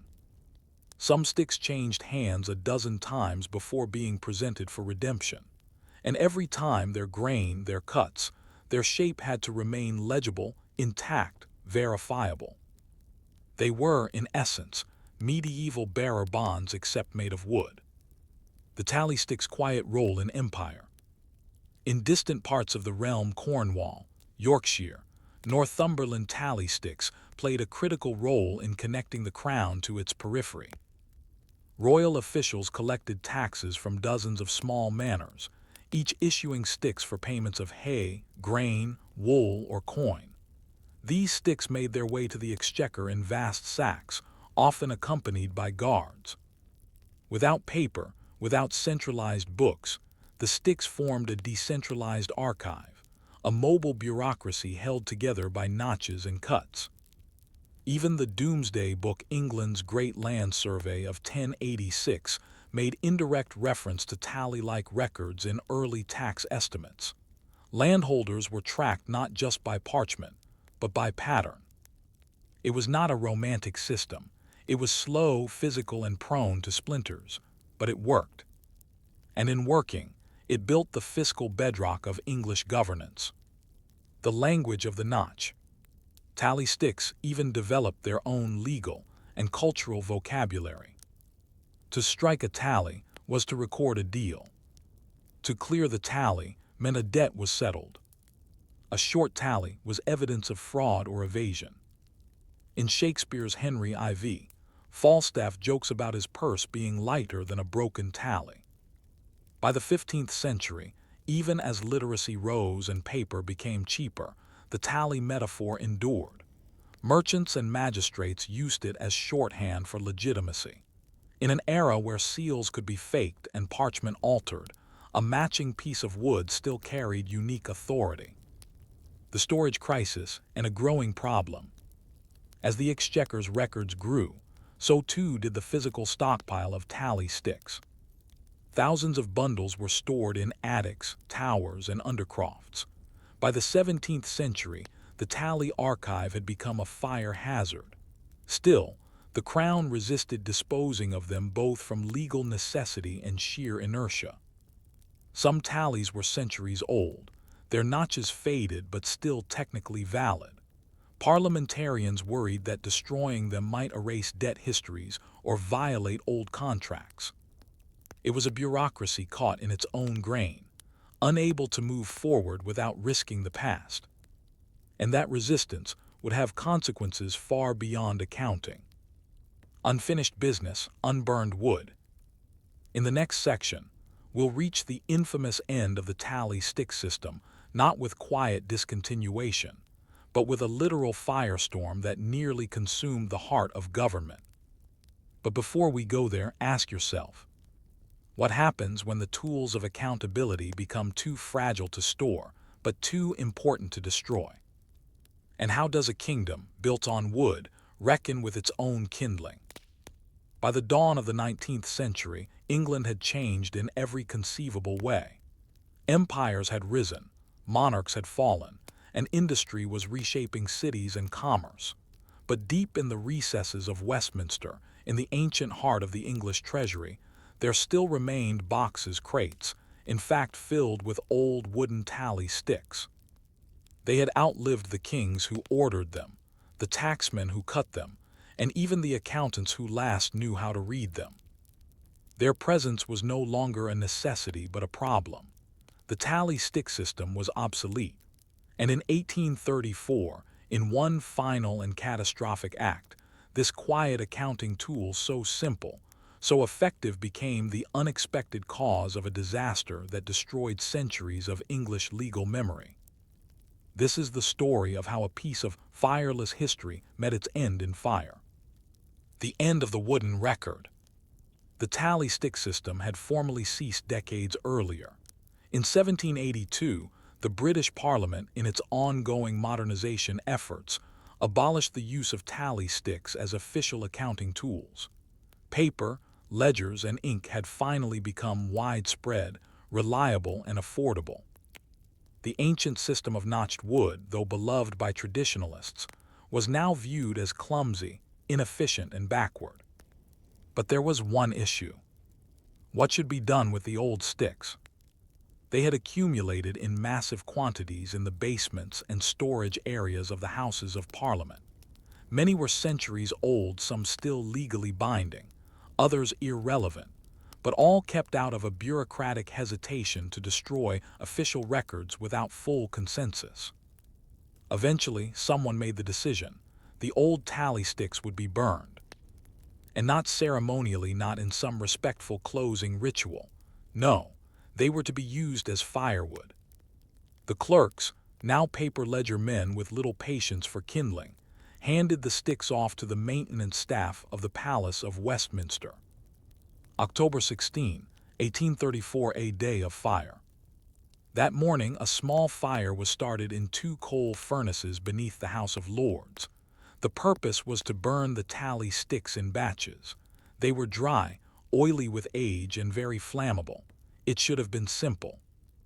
But the furnaces, old and poorly ventilated, were not designed to burn a massive volume of high-resin wood.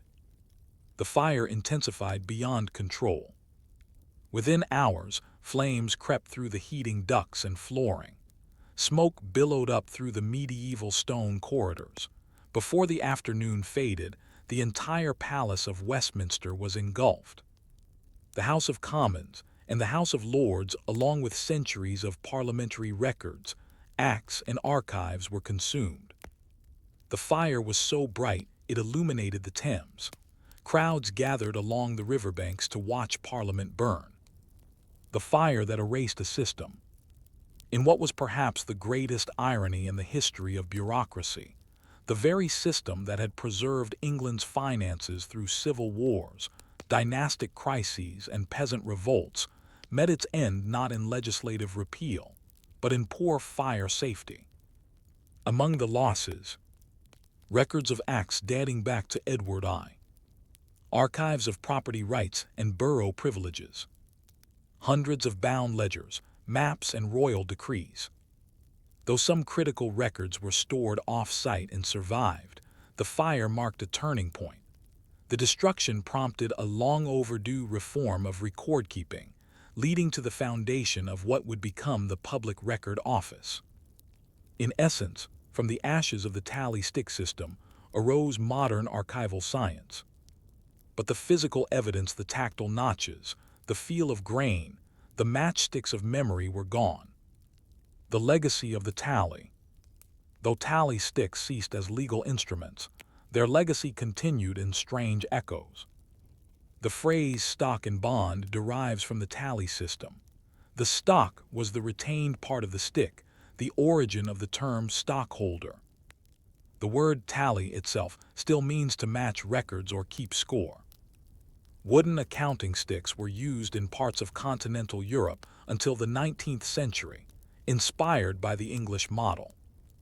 Even today, the concept of secure, physical, verifiable receipts, something immune to forgery, remains deeply relevant, particularly in systems dealing with cryptographic keys, biometric data, and blockchain. Digital ledgers may have replaced wooden ones, but the principle is the same. Truth must be mirrored, proof must be held in 2 hands. Closing the ledger. Consider the span of the tally stick's life. Born in an age without paper. Serving kings, peasants, sheriffs, and merchants. Transitioning from receipt to bond to cultural metaphor. Ending not with dignity, but in flames beneath a parliamentary floor. And yet, its quiet discipline, the logic of physical verification, of split trust, of decentralized record, remains a monument to how complexity can rest in simplicity. Final reflection: what we burn. How often do we discard the old without understanding it? What systems of trust are we kindling today, unaware of what they'll ignite or preserve? And in an age of screens and signatures, How do we remember a time when the sound of truth was simply the crack of splitting wood? Imagine, if you will, the first breath of steam curling up from a stone basin. It is morning in a Roman town in what we now call Anatolia, Asia Minor, present-day Turkey. The sun glints off terracotta roofs, and the rhythmic clink of tools on marble echoes across the hillside. You are standing in the unfinished atrium of a Thermae or Roman public bathhouse. But this is no palace, no monument to emperors. It is a civic necessity, planned by the local council, funded by grain taxes, and built stone by masons, slaves, and engineers. What you're witnessing is not just construction, it is the birth of a ritual. In this story, we explore not how bathhouses were used, but how they were made. Not the opulence of Rome's imperial spas, but the mundane logistics of plumbing, clay, and labor in a provincial town far from the capital. This is the history of water, trapped in stone, made warm by fire and planned on parchment. Why bathhouses? Why here? By the 1st century CE, Roman Anatolia was dotted with growing towns. Laodicea, Hierapolis, Pergamon, and countless smaller polis, Greek-founded cities now governed under Roman law. Bathhouses were not a luxury in these towns, they were an obligation. The Roman government encouraged their construction as part of its cultural and hygienic policy. They served as centers of health and sanitation, social spaces, and informal marketplaces, markers of civilized life in conquered lands. Even in modest towns, baths were expected. A city without a bathhouse was considered backward. Civic pride depended on their presence. Thus, in Anatolia rich in thermal springs, marble, and clay, the bathhouse became a standard architectural feature of Romanization. But it wasn't conjured from blueprints alone. Step 1. Surveying the land. The first step in building a bathhouse wasn't design, it was water.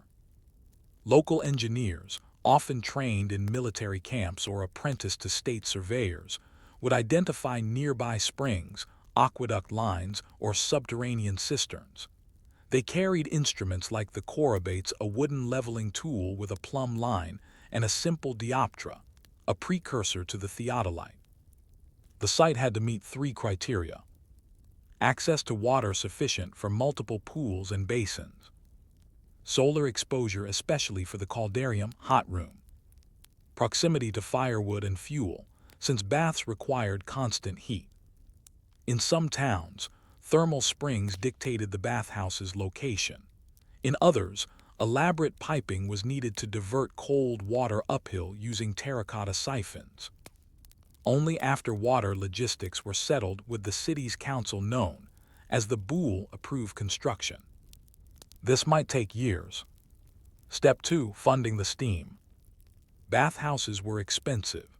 A mid-sized civic thermae could cost more than a theater or temple.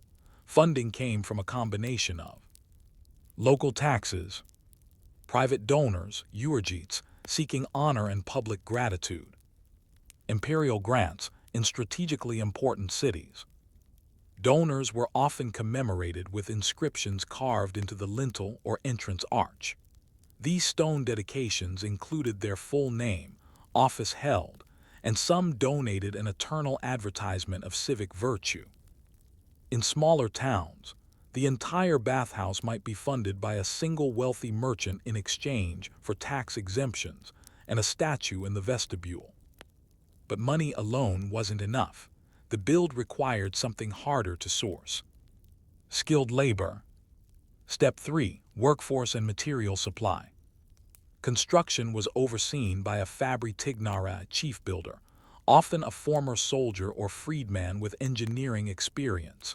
Beneath him were stonecutters and marble polishers, bricklayers, laterari, slaves and day laborers for hauling and mixing lime, specialist plumbers, plumbare, for lead pipes, heating experts, trained in maintaining the hypocaust system. Materials included lime and sand, mixed on-site for mortar, Marble panels, sometimes imported, often local. Lead sheets and piping, taxed and monitored by the state. Terracotta bricks, stamped with the name of the legion or contractor. Clay was sourced from local deposits, shaped in communal kilns. Every brick bore a stamp not for decoration but for accountability. If the arch collapsed, the magistrates knew whom to blame. Work proceeded seasonally. Masonry was done in the dry months. Plumbing and fire pit installation happened in cooler weather. The bathhouse took shape slowly, section by section. Step 4. Building from the ground up, literally. A Roman bathhouse was built from the bottom up, beginning not with the walls, but with the heating system.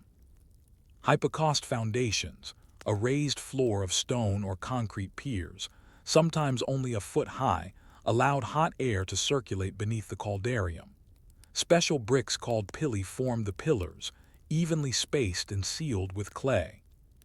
Flue channels in walls, vertical gaps were left in the brickwork to channel heat upward.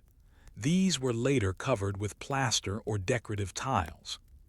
Profernia, furnace rooms, usually placed at the rear of the building, contained brick kilns fed with wood.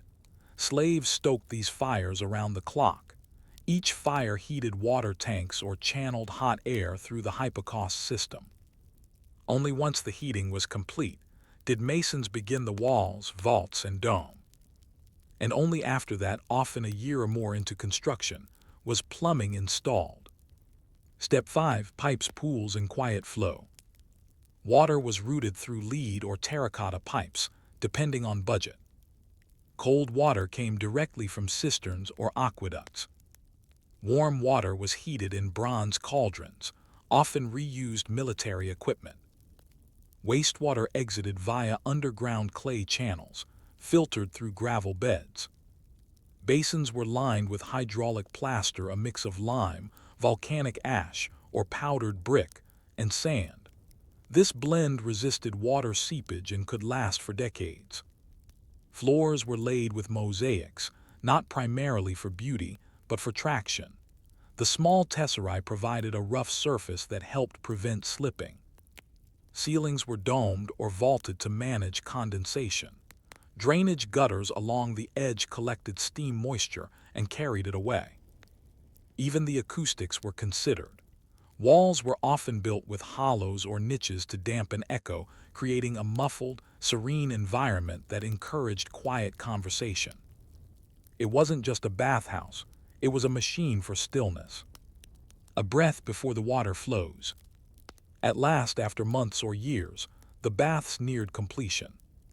The final stages included installing benches, oil shelves, and robe hooks, painting decorative frescoes of gods, rivers, or personified virtues, inserting bronze spouts shaped like lion heads or dolphins, conducting a dry test of the hypocaust and furnace system, filling basins and pools for the first time and watching for leaks.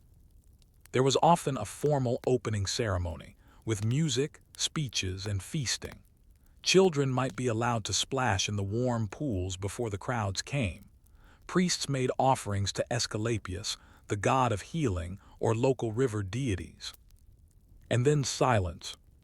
The sound of dripping water, the scent of wet lime, the warm breath of the furnace whispering through the walls. A civic machine finally humming. Unresolved reflection. In an empire built on conquest and marble, why did peace and order so often take shape in a bathhouse?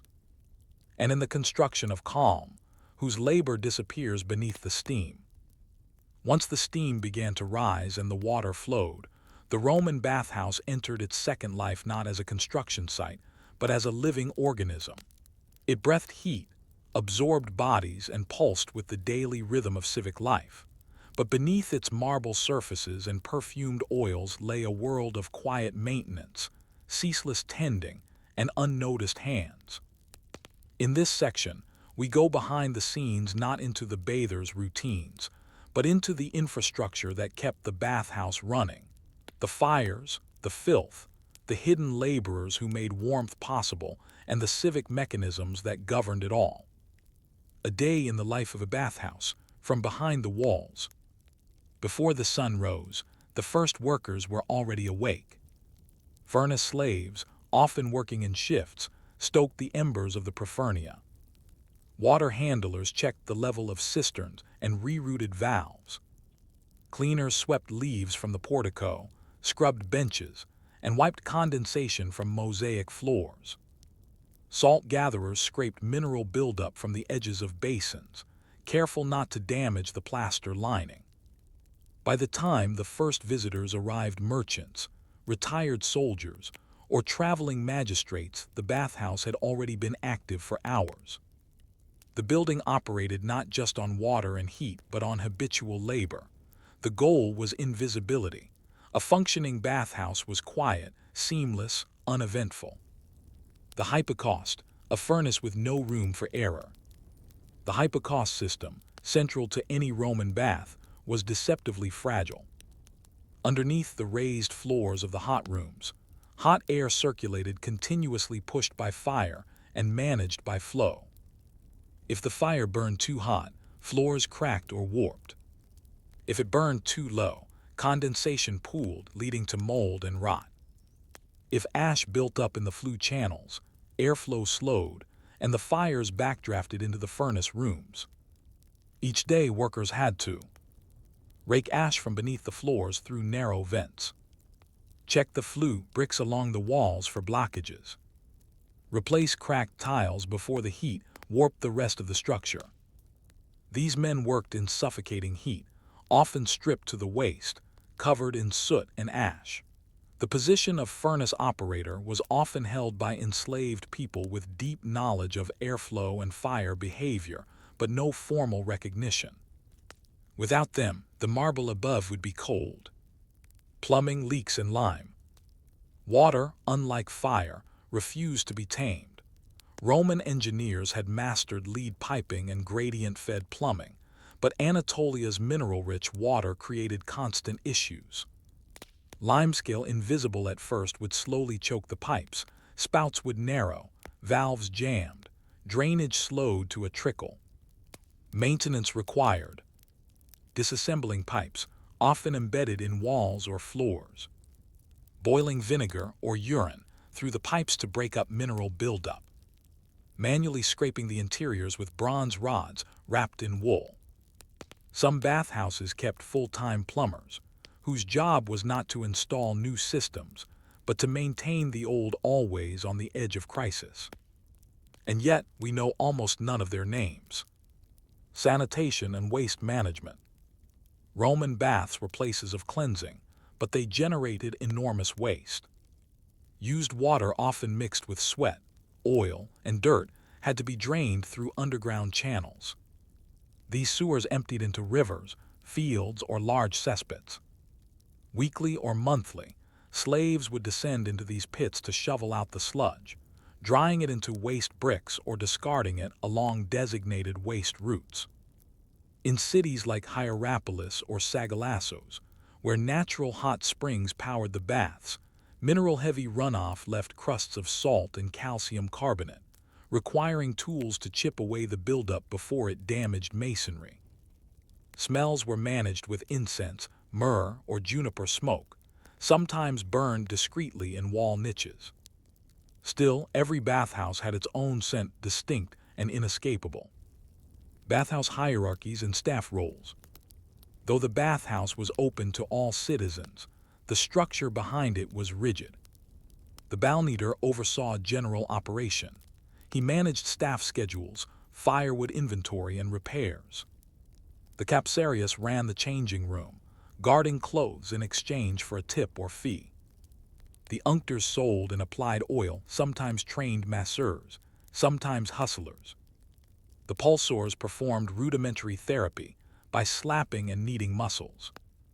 Water boys, often young slaves, fetched buckets, emptied bins, and swept puddles.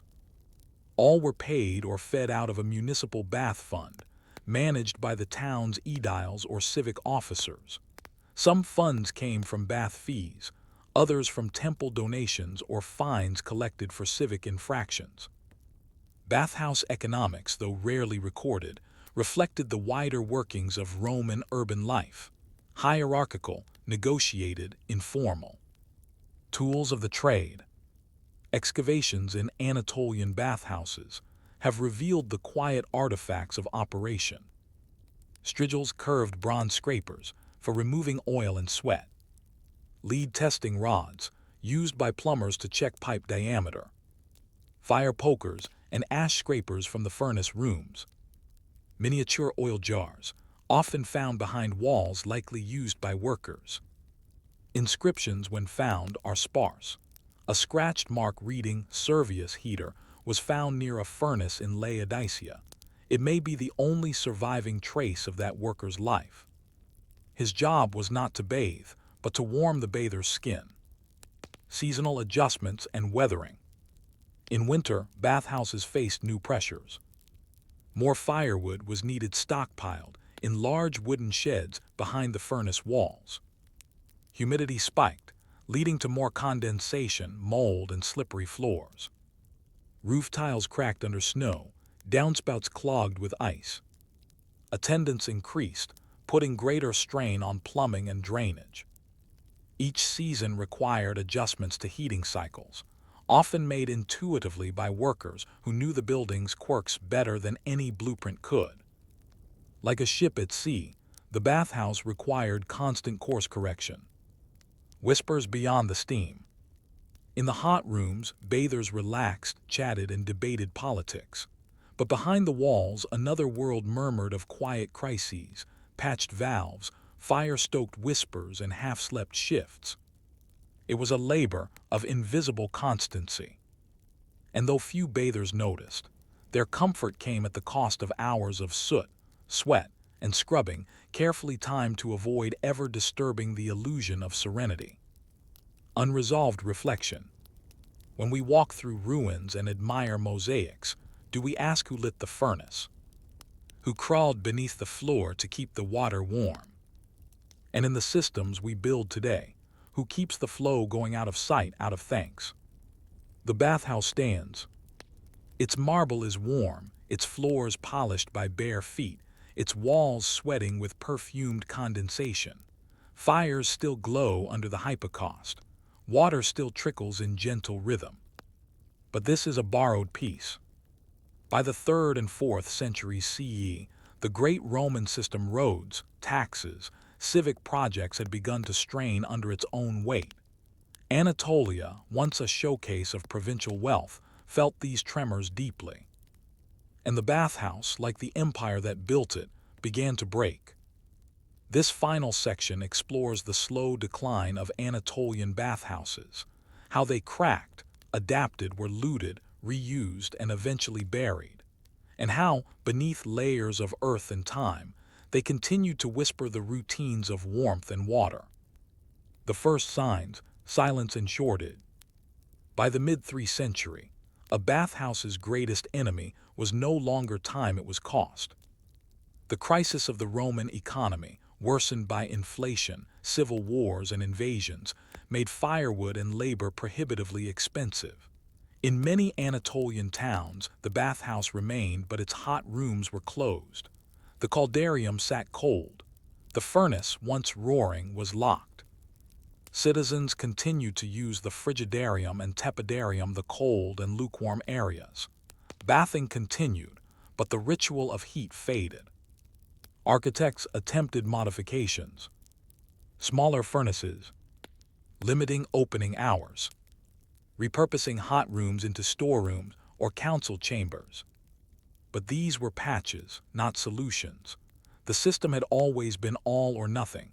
If the fire didn't burn, the building was a shell. Earthquakes and ash.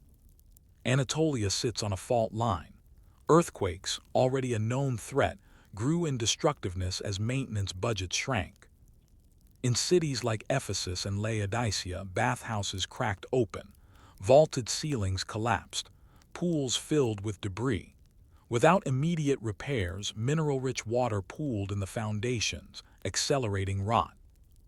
Volcanic ash, carried by winds from distant eruptions, settled on rooftops and gutters, clogging drainage systems already strained by age. Nature did what war could not. It overwhelmed the delicate balance of temperature and flow. And still many bathhouses stood, damaged, patched, darkened, but upright. Reuse and repurposing. By the 5th century, some bathhouses were reclaimed by the church. The rooms that once echoed with strigils and political gossip now housed candles and psalms. Caldariums became baptistries, their pools repurposed. Tepidariums became meeting halls. Outer vestibules turned into monastic storage spaces. In some cases, these conversions were seamless.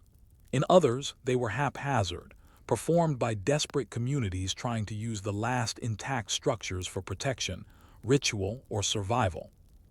The bathhouse had been a civic machine. Now it was a stone carcass, stitched with new meaning. Looters and lime burners. Long after usage ended, bathhouses drew a different kind of visitor. Marble thieves, chiseling off decorative panels to resell in towns or use in churches. Lime burners, breaking down statues and floors to make mortar. Treasure hunters, digging in pools hopping for lost coins. These scavengers were not vandals. They were survivors, using ruins the way farmers use old barns. The bathhouse, with its abundant stone and lead, was too valuable to ignore. By the 7th century, many bathhouses had been stripped to their bones. And then finally came the soil. Burial and forgetting. Without roofs, bathhouses became repositories of wind and rain. Silt accumulated. Weeds took root in the mosaic grout. Seeds carried by birds found shelter in the warm nooks of wall crevices. Slowly, inch by inch, the ground rose. Earth covered the hypocaust. Columns collapsed and were buried. Fountains turned to mud basins. No new generations learned their names. For over 1,000 years they slept. Excavation and echoes. In the 19th and 20th centuries, archaeologists returned to Anatolia with spades and maps, digging into hillsides where legends whispered of ancient cities. They found bathhouses, and in them, ash piles from the last fires, drainage systems still wet after millennia, strigils and oil bottles lost beneath benches, graffiti in Latin and Greek scratched hastily by bored bathers. Some sites like those in Sagalassos and Aphrodisias were so well preserved that you could walk the path of a bather, from vestibule to hot room.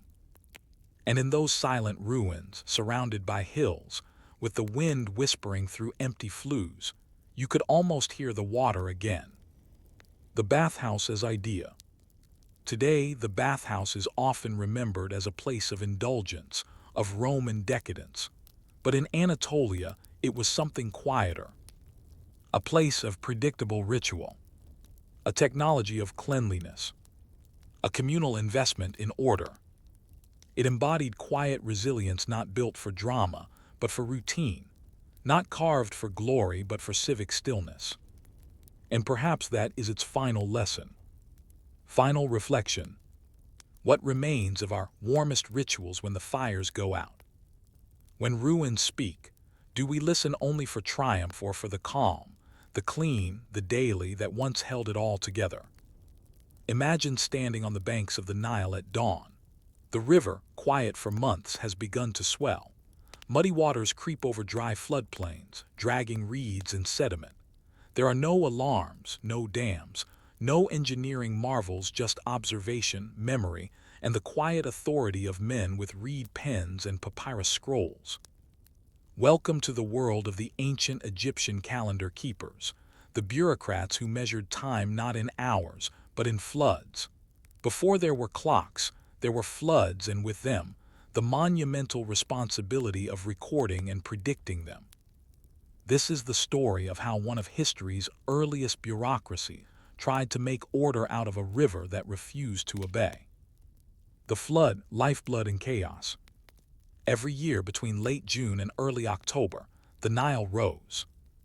This annual flood, called the inundation, was both feared and revered. Too weak and famine loomed. Too strong and villages washed away. just right, and fields along the floodplain bloomed with wheat, barley, flax, and vegetables. But the river had no clock. Its rise varied by week, even by decade. Over generations, the Egyptian state built a system to predict, track, and manage the flood because the economy, religion, and survival of the population depended on it. The calendar, then, was not a theoretical tool. It was a survival strategy. The calendar before the clock. The Egyptian calendar was deceptively simple. 365 days divided into 12 months of 30 days. 5 epigonal days tacked on at the end. No leap year, no correction for drift. It was practical and regular, but not aligned with the solar year or the actual rise of the Nile, which came roughly every 365.25 days. The result, a calendar that slowly drifted out of sync with the seasons. After about 1,460 years, the calendar would complete a full cycle, returning to alignment with the flood. This drift was not considered a flaw. It was expected, recorded, and integrated into religious observance. Scribes tracked the difference in cycles as part of their official duties. The role of the scribe. The men responsible for this timekeeping were not priests. They were bureaucrats, often trained from youth, sometimes from scribal families, whose job was to measure and record the flood's behavior. They worked in Nilometers, stone wells with steps, built into the riverbanks to measure water rise. Administrative granaries, where taxation was calculated based on predicted harvests. Temple offices, where celestial events were interpreted alongside the flood data. Their tools included reed pens and palettes with black and red ink, papyrus rolls for flood records, measuring rods carved with cubit units, and perhaps the most important tool, memory records handed down from generations of scribes. Each flood was written into the scrolls with obsessive detail. Nilometers, stone, water, and data. Long before the word hydrology existed, the Egyptians built nilometers, vertical measuring stations that tracked the river's height with astonishing precision. One of the oldest, on Elephantine Island, features a staircase descending into the water. Carved notches and inscriptions indicated key flood levels. A low flood below 16 cubits meant poor crops, rationing, and grain imports. A high flood above 21 cubits risked washed-out settlements and levee failures. A perfect flood, around 18-19 cubits, was greeted with relief and offerings to the gods. Each day during flood season, a designated scribe, often referred to as a reciter of the waters, measured and logged the depth. These readings were sent by messenger to district administrators, who updated temple records and adjusted tax assessments accordingly. Astronomy and the calendar drift. Despite their fixed 365-day year, the Egyptians observed that the rising of Sirius, the star they called Sopdet, roughly coincided with the Nile flood. This celestial event, known as the Heliacal Rising, became the unofficial new year, even if the calendar itself remained unchanged. Priest astronomers kept careful watch over Sirius, noting its reappearance each year just before sunrise. This link between the heavens and the earth gave the calendar both cosmic and practical significance. But not everyone agreed on when the year truly began. Some provinces aligned with the seasonal flood, others with the administrative calendar, and temples often followed a third ritual calendar based on lunar phases. The result, Egypt had multiple calendars operating in parallel, coordinated by scribes whose job it was to track the chaos. Timekeeping as power. Controlling the calendar meant controlling taxes, harvest expectations, and religious festivals. It was, in essence, control over time itself. Scribes who managed these systems became vital to the pharaoh's rule. They were immune from most taxes, held land, and were often involved in judicial matters. But their work was, by nature, slow, methodical, and repetitive. They calculated seed yields based on previous floods, estimated workforce needs for harvest, determined rations and reserves for temple granaries. These tasks were not glorious, but they built the economic engine of the empire. Without their records, no flood would be predicted, no grain would be taxed properly, and no temple would know when to hold its rituals. The boring precision of scribes. One flood season was never like the next, but the scribes never treated any variation as random. Instead, they tracked minor shifts in the timing of Sirius, annotated flood levels with footnotes like with wind or delayed, updated charts correlating flood height with harvest output, shared trends between districts via traveling officials. From the outside, their work seems dull, but through tedious recording, they spotted patterns, multi-year droughts, the approach of famine, the likelihood of surplus. This data didn't just feed tax tables, it fed stories, prophecies, and state decisions. And all from watching water rise. Unresolved reflection. What happens when time is measured, not in seconds but in sediment? When your calendar drifts away from nature, is it the year that is wrong or the river? And what does it mean to build a civilization on a flood that never arrives quite on time? By the time the ancient Egyptian scribes reached the second or third decade of their service, they had seen it all. Floods too high, floods too low, and floods that simply never came. Yet they continued, year after year, to ink their measurements on parchment, chisel notations into stone columns, and pass quiet reports through dusty corridors of temple and palace alike. But what happens when the calendar fails the people it was meant to serve? In this section, we explore how Egyptian timekeeping faced its greatest challenges not in theory, but in practice. From climate anomalies to political pressure, we'll examine the cracks that formed in the bureaucracy of time and the human responses that followed. When the Nile disobeyed.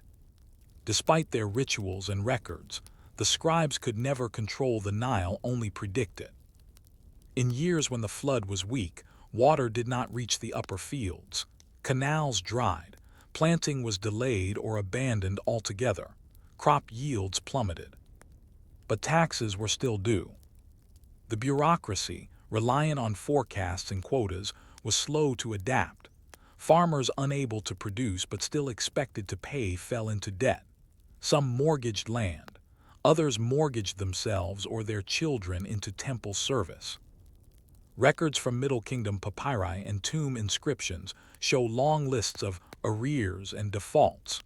One text from the 12th dynasty reads, "He could not sow, he could not harvest, but the quota was demanded.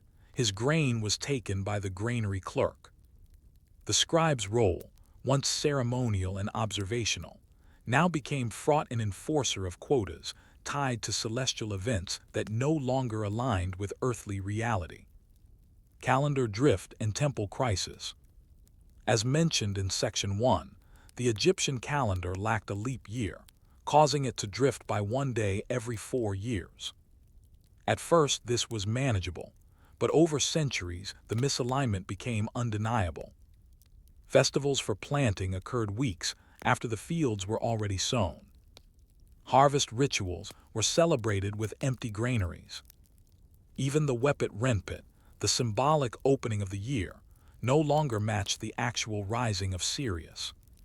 Temple officials, particularly those in Thebes and Memphis, began lobbying for a calendar correction. Some regions began experimenting with intercalated days, a primitive leap year, but this fragmented timekeeping across provinces. The priesthood, unwilling to unify under a revised system without central authority, fell into quiet calendar schisms. Local gods were honored on different days in different cities, an unheard-of deviation in an empire that prided itself on uniformity. The bureaucratic response to famine. Historical records from the First Intermediate Period c. 2180–2055 BCE, and again during the late New Kingdom suggest multiple climate-driven famines. In these, the role of calendar keepers became pivotal but also deeply contested. Some scribes forged flood records to avoid blame. Others fled, taking temple archives with them. Emergency edicts suspended taxes for the year of no Nile, but only in select districts. Granary inventories were suddenly more valuable than royal decrees. Civic trust fractured. In desperation, oracles were consulted, hoping to explain the Nile's silence. One record from a late Ramesside priest reads, "The gods are displeased, the river listens no more." But the bureaucrats, silent, cautious, continued to write. Even when the river defied them, they still wrote. The astronomy debates of the late period. By the first millennium BCE, Greek scholars began arriving in Egypt, fascinated by its ancient timekeeping. What they found was a system in philosophical disarray. The Greeks introduced new astronomical tools and more accurate observations. They noted the calendar drift and advocated for reform. Egyptian scribes, many trained in strict traditions, resisted. This culminated in efforts like the Canopus Decree, 238 BCE, which attempted to introduce a leap year to fix the drift, but religious conservatives blocked its enforcement. A similar attempt under Julius Caesar would later produce the Alexandrian calendar, a corrected version of the Egyptian model with leap years. But by then, Egypt was no longer independent. Timekeeping had become a colonial compromise. Even as the scribes continued to measure the Nile, Rome wrote the rules. Legacy in ruins and stone. Ironically, the most enduring testimony to the scribes' work is not found in surviving papyri but in stone. Nilometers carved into granite. Flood height inscriptions etched along temple corridors. Astrological ceilings showing star calendars, even as the river failed to rise. The tools of their trade, measuring rods, ink palettes, and cubit rulers, are now museum pieces. But more than any pharaoh's statue or golden sarcophagus, they represent the true machinery of Egyptian civilization. Time was not ruled by clocks, it was administered, recorded, revised, and endured. A quiet heroism. The scribe never stopped recording. Even in drought, even in political chaos, even when the temple festivals rang false, he still dipped his reed in ink and wrote. Year 12, under the reign of the Great One, the flood reached 17 cubits. A medium harvest is expected. There's something quietly heroic in that act, not of blind faith, but of consistency, of anchoring a society to its own memory. Unresolved reflection. What happens when the systems we've built to measure the world no longer match the world itself? Do we adjust the system or cling to the record? And how many of today's numbers, quietly logged, bureaucratically trusted, are already out of sync? The scribes are gone. The nilometers are dry. The Nile still flows, though now it is dammed, redirected, and electrically harnessed.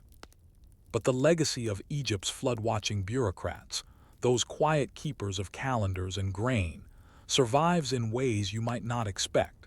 In accounting ledgers, in irrigation schedules, in the very concept of civil time itself.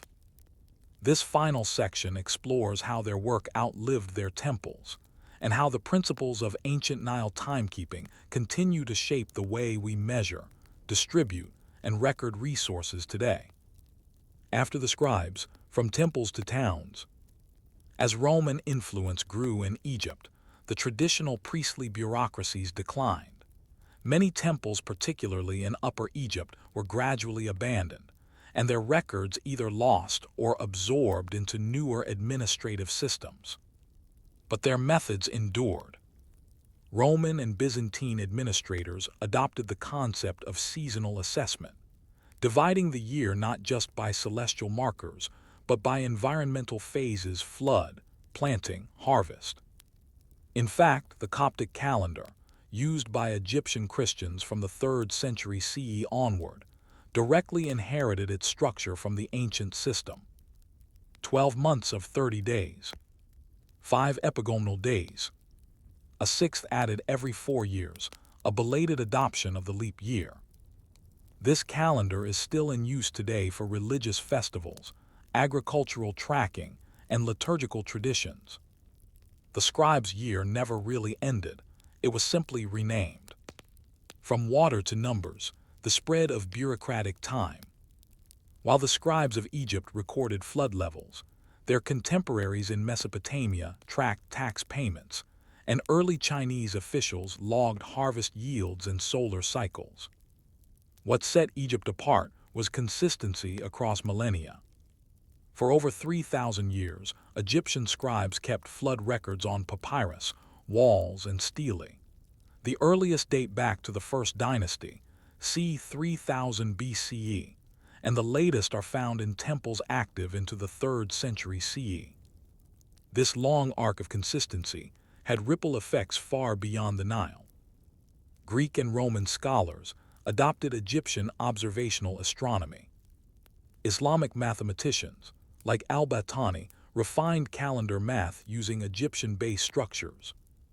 European scholars in the Renaissance studied nilometers for early hydrological science. Even today, floodplain agriculture in Sudan and southern Egypt still aligns with traditional timing systems, many inherited from these ancient methods. The tools that outlived empires. Excavations across Egypt have uncovered thousands of scribal kits palettes with slots for black and red ink, reed pens, and flat writing boards. One such board, dated to the 19th dynasty, c. 1300 BCE, bears not only a tax calculation but a water level measurement, annotated in careful handwriting. The note reads, "Flood of 19 cubits, may the grain be in abundance." These artifacts were not ceremonial, they were working tools, as ordinary and as vital as a calculator or spreadsheet today. In fact, modern accounting principles, deferred taxation, seasonal projections, central resource monitoring all find parallels in ancient Egyptian practice. They turned river height into policy. They turned celestial observations into scheduling. They turned wet mud into bureaucratic continuity. The quiet lessons of obsolete calendars. Ancient Egyptian scribes worked in a world without time zones, mechanical clocks, or atomic synchronization. Their calendar was imperfect, and they knew it, but it worked well enough to support one of history's most enduring civilizations. Their methods teach us something sobering and profound: that a system doesn't need to be flawless to be functional. That bureaucracy, when rooted in nature, can be sustainable. And that survival often depends more on careful observation than prediction. The scribe did not control the flood, but by watching it closely, year after year, he made the unpredictable livable. Echoes in the modern world. Today, satellite imaging monitors Nile water levels from space. The Aswan High Dam regulates flow year-round. Seasonal variation is now calculated in spreadsheets, not in cubits on stone stairs. And yet some truths remain. Agricultural planners still depend on historical water data. Governments still levy taxes based on projected yield. Civil calendars still drift, reset, and revise, echoing the old debates of intercalation. We've changed the tools, but we still live, to some extent, in the world the Egyptian scribes helped define. They measured time not to understand the universe, but to make it manageable, shareable, survivable.